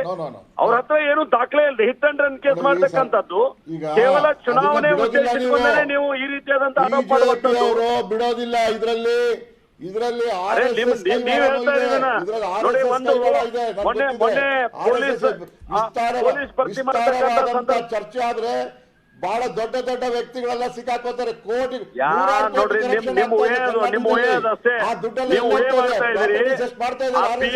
ತುಂಬಿಕೊಳ್ತಕ್ಕಂತ ಸಂದರ್ಭದಲ್ಲಿ ಕೂಡ ನಾವು ಸ್ಪಷ್ಟವಾಗಿ ಸಂಬಂಧಪಟ್ಟಂತ ಹಲವಾರು ವ್ಯಕ್ತಿಗಳನ್ನ ಅರೆಸ್ಟ್ ಮಾಡಿದ್ದಾರೆ. ಅದ್ರ ಬಗ್ಗೆ ಮಾತಾಡೋದಿಲ್ಲ. ನೀವು ಅರೆಸ್ಟ್ ಮಾಡಿದವ್ರ ಬಗ್ಗೆ ಹಲವಾರು ಸ್ವತ್ತುಗಳನ್ನ ತಗೊಂಡಿದ್ದಾರೆ. ಎಲ್ಲಿಂದ ಬಂತು ಆ ಸ್ವತ್ತುಗಳು? ಎಷ್ಟು ಪ್ರಕರಣಗಳನ್ನ, ಎಷ್ಟು ಸಂಸ್ಥೆಗಳನ್ನ ತನಿಖೆ ಹಾಕಿದ್ರಲ್ಲ. ಸಿದ್ದರಾಮಯ್ಯ ಅವರೇ ಮುಖ್ಯಮಂತ್ರಿ ಇದ್ದಂತ ಸಂದರ್ಭದಲ್ಲಿ ಲೋಕಾಯುಕ್ತ ಮುಚ್ಚಿ ಹಾಕಿ ACB ನೀವು ತೆಗೆದ್ರಿ. ಯಾಕೆ ತೆಗೆದ್ರಿ? ಯಾಕೆ ಒಳ್ಳೆ ಸಂಸ್ಥೆಯನ್ನು ಮುಚ್ಚಿ ಹಾಕಿದ್ರಿ ನೀವು? ಅವತ್ತು ನಿಮ್ಮ ಭ್ರಷ್ಟಾಚಾರ ಹೊರಗೆ ಬರಬಾರ್ದು ಅಂತ ಹೇಳಿ ಸಂಸ್ಥೆಯನ್ನ ಮುಚ್ಚಿ ಜೈಲ್ಗೆ ಹೋಗಿದ್ದು ಯಾರು? ಜೈಲ್ಗೆ ಹೋಗಿದ್ದು ಕರಪ್ಷನ್ ಅಲ್ಲಿ ಯಾರು? ಕರಪ್ಷನ್ ಅಲ್ಲಿ ಯಡಿಯೂರಪ್ಪ ಅವರು ಮುಖ್ಯಮಂತ್ರಿಗಳಾಗಿದ್ದಾಗ್ಲೇನೆ. ಇದುವರೆಗೂ ಯಾವ ದೇಶದಲ್ಲಿ ಕರಪ್ಷನ್ ಚಾರ್ಜಸ್ ಅಲ್ಲಿ ಒಬ್ಬ ಮುಖ್ಯಮಂತ್ರಿ ಜೈಲ್ಗೆ ಹೋಗಿದ್ದು ಇದು ರಾಜ್ಯ ಜನರಿಗೆ ಗೊತ್ತಿದೆ. ಕಡಾಡಿ ಅವರೇ, ರಮೇಶ್ ಅವರೇ, ಸರ್ ರಮೇಶ್ ಸರ್ ನನ್ನ ಹತ್ರ ಸಮಯ ಆಯ್ತಿದ್ದಷ್ಟೇ. But I think you have made your points ಇಬ್ರು. ಕಡಾಡಿ ಸರ್ ಧನ್ಯವಾದ ನಿಮ್ಮ ಸಮಯಕ್ಕಾಗಿ. Ramesh sir thank you for your time. ಮತ್ತೊಮ್ಮೆ ನಾವು ಚರ್ಚೆ ಮಾಡ್ತಿದ್ವಿ, ಇವತ್ತಿಗೆ ನಿಲ್ಲಿಲ್ಲ. ರಾಜಕೀಕರಣ ಅನ್ನೋದು ಈ ದೇಶದಲ್ಲಿ ಬೆಳಿಗ್ಗೆ ಕೋಳಿ ಕೂಗೋದ್ರಿಂದ ಹಿಡಿದು ಸಾಯಂಕಾಲ ಚಂದ್ರ ಹುಟ್ಟದ ಆದಮೇಲೂ ಕೂಡ ಇದ್ದೇ ಇರುತ್ತೆ. ಚರಣ್ ಅವರೇ, ಕಡೆ ಮಾತು ನಿಮಗೆ ಕೇಳ್ತೀನಿ ನೋಡಿ. ಈಗ ಕಡಾಡಿ ಅವ್ರು ಹೇಳ್ತಿದ್ರು ಭ್ರಷ್ಟಾಚಾರ ಮಾಡಿದ್ದಕ್ಕೆ ಏನು ಪ್ರೂಫ್ ಇರಲ್ಲ, ಅವ್ರಿಗೆ ಯಾವುದು ಪ್ರೂಫ್ ಇಲ್ಲ, ಸುಮ್ಮನೆ 40% ಅಂತ ಹೇಳಿದ್ರು ಅಂತ. ಈಗ ಇವ್ರು ಹೇಳ್ತಿದ್ರು ಏನೋ ಯಡಿಯೂರಪ್ಪನವರು 40 ಇದು DD ತೊಗೊಂಬಿಟ್ಟು ಜೈಲಿಗೆ ಹೋದ್ರು ಅಂತ. ಸಿದ್ದರಾಮಯ್ಯವರು 1.5 ಕೋಟಿ ಸಾಲ ಅಂತ ತಗೊಂಡು ಅದ್ರ ಹಿಂದಿನ ದಿನ ಅವ್ರಿಗೆ ಫೇವರ್ ಮಾಡಿಕೊಟ್ಟಿದ್ರು. ಆಮೇಲೆ ಸಿದ್ದರಾಮಯ್ಯವರು ಹ್ಯೂಬ್ಲೆಟ್ ವಾಚ್ ತೊಗೊಂಡಿದ್ರು. ಇವತ್ತು ಯಡಿಯೂರಪ್ಪನವರು DDನಲ್ಲಿ ತೊಗೊಂಡಿದ್ರು. ಇವತ್ತು ಕೆಂಪಣ್ಣ ಹೇಳಿರೋದು 40%. ಈಶ್ವರಪ್ಪನವ್ರದ್ದು ಒಂದು ಆಚೆ ಬಂತು, ಅವನು ಕಂಟ್ರಾಕ್ಟ್ರ್ ನೇಣಾಕೋಣಕ್ಕೆ ಮುಂಚೆ ಬರೆದಿಟ್ಟ ಈಶ್ವರಪ್ಪನವ್ರಿಗೆ 20% 30% ಕೊಡಬೇಕು ಅಂತ ಬರೆದಿಟ್ಟ. ಇವತ್ತು ಪುಟ್ಟರಂಗ ಶೆಟ್ಟಿ ಅವ್ರ ಹತ್ರನೂ 28 ಲಕ್ಷ ಸಿಕ್ತು. ಇವತ್ತು ಇವ್ರ ಗೌರ್ಮೆಂಟಲ್ಲಿ ಇರ್ಬೇಕಾದ್ರೆ ಇವ್ರು 10 ಲಕ್ಷ ಸಿಕ್ತು. ಕಾಂಗ್ರೆಸ್ಸು BJP ಎರಡೂ ಯಾವುದು ಭ್ರಷ್ಟಾಚಾರದಲ್ಲಿ ಅವ್ರು 10% ಅಂದರು, ಇವ್ರು 40% ಅಂದವ್ರೆ. ಎರಡೂ ಭ್ರಷ್ಟಾಚಾರದ ಸರ್ಕಾರಗಳೇ, ಇಬ್ಬರೂ ಭ್ರಷ್ಟಾಚಾರದಲ್ಲಿ ಮುಳುಗಿರೋವ್ರೆ. ಅದರಲ್ಲಿ ಇನ್ನೊಂದೇನು ಇದಕ್ಕೆ ಹೊಸ ಇವ್ರು ನಾನು ಕೇಳೋದು, ಇದರಲ್ಲಿ ಕಾಕತಾಳೀಯ ಅಂತ ಮೀರಿ ನೋಡೋದಕ್ಕೆ ನಿಮ್ಮ ಹತ್ರ ಆದ್ರೂ ಏನಿದೆ? ಕಾಕತಾಳೀಯ ಅಂತ ಅಲ್ಲ, ಅವ್ರು ಬಂದ್ರು ಇವ್ರು ಇದ್ರು, ಸರಿ ಸರ್, ಕನೆಕ್ಟ್ ಮಾಡ್ತಿದ್ದೀರಿ. ಅಲ್ಲ, ಅವ್ರಿಗೆ ನಮ್ಗೆ ಒಂದೇ ಒಂದು ಪ್ರಶ್ನೆ, ಆ ಕ್ಯಾಶ್ನ ಅಷ್ಟೊತ್ತಲ್ಲಿ ಅಲ್ಲಿಗೆ ಯಾಕೆ ತಗೊಂಡು ಹೋಗ್ಬೇಕಾಗಿತ್ತು ಅನ್ನೋದು ಒಂದೇ. ಅವ್ರು ಹೇಳಿದ್ರಲ್ಲ, ನಾನು ಎಲ್ಲೋ ಸಾಲ ಮಾಡ್ಬಿಟ್ಟಿದ್ದೆ, ಅದೇನೋ ಚೆಕ್ ಕೊಟ್ಬಿಟ್ಟಿದ್ದೆ, ಅದು ಬೌನ್ಸ್ ಆಗ್ಬಿಟ್ಟಿತ್ತು, ಅದಕ್ಕೆ ಕ್ಯಾಶ್ ತಗೊಂಡೆ, ಎಲ್ಗೋ ಹೋಗ್ತಾ ಇದ್ದೆ, ನನಗೆ ವಿಧಾನಸೌಧದಿಂದ ಫೋನ್ ಬಂತು ಯಾವ್ದೋ ಕೆಲ್ಸದ ಮೇಲೆ, ಅದಕ್ಕಾಗಿ ಅದನ್ನು ಅಲ್ಲ, ಒಂದು ಕಾಮನ್ ಸೆನ್ಸ್ ಅಲ್ವ ಸರ್? ವಿಧಾನಸೌಧ ಒಳಕ್ಕೆ ಕ್ಯಾಶ್ ತಗೊಂಡು ಹೋಗ್ಬೇಕಾ ಬೇಡ ಅನ್ನೋದು ಒಬ್ಬ ಸರ್ಕಾರಿ ಅಧಿಕಾರಿಗೆ ಒಂದು ಕಾಮನ್ ಸೆನ್ಸ್ ಅಲ್ವಾ? ನೋಡೋರೆ, ನಮಗ್ ಗೊತ್ತಿಲ್ಲಪ್ಪ, ಅದು ಕಾಮನ್ ಸೆನ್ಸ್. 100% ನೋಡಿ ಸರ್, ಇದೆಲ್ಲ ಕರಪ್ಷನ್. ನಾವು ಕಾಕತಾಳೀಯ ಅಂತ ಹೇಳಿ ಬಿಡೋಕ್ಕಾಗೋದಿಲ್ಲ. ತನಿಖೆನಲ್ಲಿ ಇವೆಲ್ಲ ಗೊತ್ತಾಗಬೇಕು. ಬಟ್ ಈ ರಾಜ್ಯದ ಜನ ಇವತ್ತು ತಿಳ್ಕೊಳ್ಳಿ, 2 ಸರ್ಕಾರಗಳು ನೋಡಿದೀರಾ, 1.5 ಕೋಟಿ ಸಾಲ ಅಂತ ಸಿದ್ದರಾಮಯ್ಯನವರ ಅಕೌಂಟ್ ಹಾಕೊಂಡಿದ್ದಾರೆ. ಇಷ್ಟೆಲ್ಲ ಆದ್ಮೇಲೂ ಇನ್ನ ಭ್ರಷ್ಟಾಚಾರ ಕಿತ್ಲಾಡ್ತಾ ಇದ್ದಾರೆ. ಸಮಯ ಆಯ್ತಿದ್ದಷ್ಟೇ. ಧನ್ಯವಾದ ನಿಮ್ಮ ಸಮಯಕ್ಕಾಗಿ. ನೋಡಿ, ರಾಜಕಾರಣ ಅನ್ನೋದು ಎಲ್ಲದರಲ್ಲೂ ಬೆರ್ತ್ ಹೋಗ್ಬಿಟ್ಟಿದೆ ಈ ದೇಶದಲ್ಲಿ. ಓಕೆ, ಭಯೋತ್ಪಾದನೆಯಲ್ಲಿ ಯಾವುದೇ ರೀತಿಯ ರಾಜಕೀಕರಣ ಇರಬಾರ್ದು. ಅಪರಾಧವನ್ನ ರಾಜಕೀಕರಣ ಮಾಡೋದಾದ್ರೆ ನಾಳೆ ರಾಜಕೀಯದ ಅಪರಾಧೀಕರಣ ಆಗ್ಬಿಟ್ಟಾತು. ಹುಷಾರು. ನೋಡ್ತೀರಿ News 18, ಜಾಲ ನಮ್ಮದು, ಬಲ ನಿಮ್ಮದು.